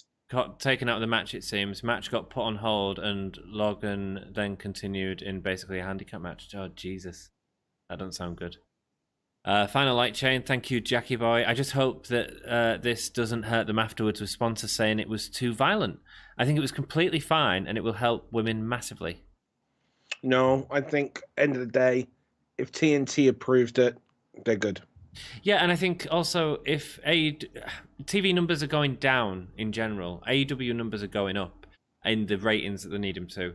And if sponsors want to reach them people, it's not. I don't think it's too violent. It's not chair shots to the head. It wasn't. It was violent, but do you get what I'm saying, Dan? Yeah, no, I do. Yeah, absolutely. I think it was completely fine and will help women massively. Thunder Rosa and Britt's facial expressions were incredible. Ian Glazier, welcome back. That's the end of the show. Half hour hurt. Yeah, but I mean, yeah. Normally these will be half hour, but we had a massive sort of thing to talk about and also have the wonderful insight from Dan. Dan, anything else to add, my dude? Not until the secret stream. No, just if you missed it for some reason, you're here watching and didn't watch AEW, go watch the match. Amazing. Yeah, double suplex by cross landed on head and shoulder. Oh shit, sorry, that's awful. I hope he's all right. Cool. Guys, if you want to carry on the discussion about AEW, please check out the link that I've just put up, which is to our Discord page. Until then, I'm Ant, he's Dan. Go follow him on Pro Wrestling Eve. Outstanding channel. Always have a good time on it. Come and join our live streams. Tell me I'm getting the names wrong. Until next time, we love you all. Goodbye.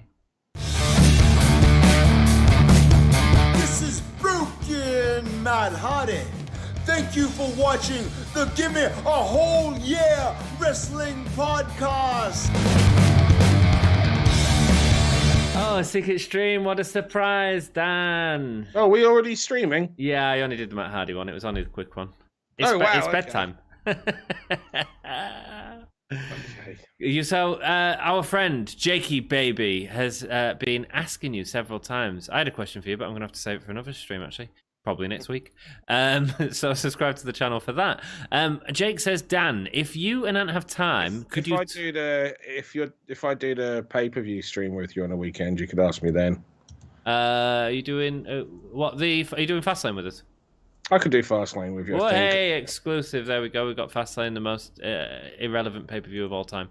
Right. That's part of the main reason I'm interested in it. Is because I'm like, yeah. What are they going to do? I know, yeah. Jake says, Dan, if you and I have time, could you talk about your experience with Sandman and the experience you had? So, the fact of the matter is, Sandman, when he's sober, is actually a really great guy. At least he was in my experiences with him. I managed to do a tour with him back in 2000 and it was either 2005 or 2006. And it was like a 4-day tour, but my God, were those 4 freaking very long days. Especially because the amount of driving that was being done was astronomical. There was myself, Mick Foley, Sandman, Sonjay Dutt, Shannon Moore, and who else? I keep going to say Rhino, but it wasn't Rhino. They phoned Rhino while we were on there. But yeah, it was who else was there? I think like Loki was there as well. There was a lot, and but I got partnered with like my van that I was in, like my bus basically that I was in, was myself, Mick Foley, Sandman, Shannon Moore, and Sanjay Dutt, and Bill Apter as well. Bill Apter. Okay. And I remember, as I said, when Sandman is sober, very eloquent, very, very smart. Just understands the business. Mm-hmm. When Sandman is drunk, he's an absolute asshole. Really, right? Well, a lot of people are. Yeah, and sadly, that is the case with Sandman. Right. And I remember we were at a show in Wales, and he gets absolutely smashed out of his face before the show. And he this venue that we're in, it was like a theater, like a big cinema style. So all the seats are down one side, and then there's the stage at the end, and the ring was on top of the stage. The ring was in front of the stage, and the stage was the entrance. And Sandman just completely blasted out of his face, just walks out absolutely drunk, and just is watching a match and taking a piss out of it. Now, to be fair, the main event wasn't good. Right. He was kind of, visually representing what a load of us backstage felt about the match. Right. But it doesn't matter. You don't do that. No. You just don't do that. No, not too far. But he was so far gone. At this point, he then goes outside and he starts picking fights with cars. People are calling the police. It's getting a bit. He's getting angry now because he goes from being fun drunk to angry drunk. Right. And now he starts trying to tip over the minibus, which obviously he's one person. It isn't going to happen. But he's going to try. And you know what? Bless him for thinking he could. Now, at this point, one of those wrestlers who I name checked, and I won't say who, is just like, I ain't dealing with this. This is like he's gone too far. Sandman starts trying to fight. It's trying to start a fight with him. Right. And it's, like I said, I'm not going to say who, but it was one of those people that I name checked that was on our bus. Right. And so we're now having to try and cool everything down between them. We're trying at the same time make it so that Sandman doesn't get arrested. Because, you can't just go wandering into the middle of a freaking, road and try to pick fight with cars. At some point... There's only ever one winner. Yeah, and at some point he's then like starts going on about taking all his clothes off and doing it. And we're just like, oh my freaking... Next level. Yeah, it was really, really bad. To the point where we had to... But he sobered up and apologized eventually, especially like things... We managed to smooth things over. It took a long time, but we managed to smooth things over and get everyone in the car, because that wrestler who he started on and was trying to start a fight with was just like, I'm not getting in the van with him. I'm just going to pay for a cab to the next city. And we're like, mate, a cab to the next city is going to be like we weren't close. Do you know what I mean? We were hours and hours away. Yeah. So you're talking, maybe $1,000, something on those lines. Jesus. So we cut things cool down. We get in there. Eventually, we end up having a really nice, trip. Everyone's, we're cool. We're telling stories. Just hungry and very, very tired because of how late things are gone. Mm-hmm. And, but we have to take Sandman aside and say, look, like a couple of nights in a row, because it's having a couple of nights in a row. Not as bad as that night that I just told you about. Mm-hmm. But you've done this. We can't have you wrestle today. We're going to have to send you home. Right. Because you're just too much of a liability. He apologizes. He's like, it won't, I won't do it again. This is what I mean. Like, when you get him sober, he's a good dude, or at least he was. I can only talk about my experience. I know I've seen the things that he's acted like on social media in the last few years. I haven't spoken to him in years. So I don't know if he's a different guy now, if he's more drunk now or what. But he, he was apologizing. He was like, don't send us home. Don't send us home. I won't do it again. I won't do it again. We'll make it work. True to form, he made it look like he was drinking and getting drunk before the show. This time he wasn't. Right. He gets in the ring. First thing he does is an arm drag. It's the first wrestling move he's thrown all weekend because he's been pissed on the other shows. Yeah. By the time he's got in there, and just in a mess. Jesus. But this show that we were doing was an elimination match, but we still had him be the first person eliminated, just to play safe. Yeah. Well, more to play safe. Yeah. You know? Understandable. Yeah. Because it's just like, okay, we've taken him at his word. I do think that he will do as he says because he's a very different person sober than he is drunk. But we got to play safe. But no problems doing the honors for the Brits in it neither. And like I say, when he's sober, got on really well, good dude. When he's drunk, sadly, it's probably is a case of this. If you've read a story, it's possibly true. Right. So that's. Now, I have numerous other Sandman stories, but they are definitely that. Even I weren't sure about telling that one. But the rest of them most certainly can't. Wow. Suitable for YouTube. Wow. But yeah, but hopefully that gives you an idea and an inkling into, life on the road and, working with Sandman and how frustrating and heartbreaking at times it can be. Yeah, because again, a talent, someone that people aspire to in a sense, not necessarily a positive aspiration at times, but still a wonderful performer as well. ECW's answer to Stone Cold in many respects, that sort of attitude, and cool. Thanks for sharing that, Dan. No, pleasure. Wonderful. Cool. I'm going to send you all to a different channel tonight. Let's go raid them. Let's go say hello to my friend, the Botch Guy. The Botch Guy has a wonderful YouTube. He's currently doing an NXT review. And then he probably won't be too long. You can follow the Wrestle Story after that. But let's all go say, Hull yeah, raid to the Botch Guy.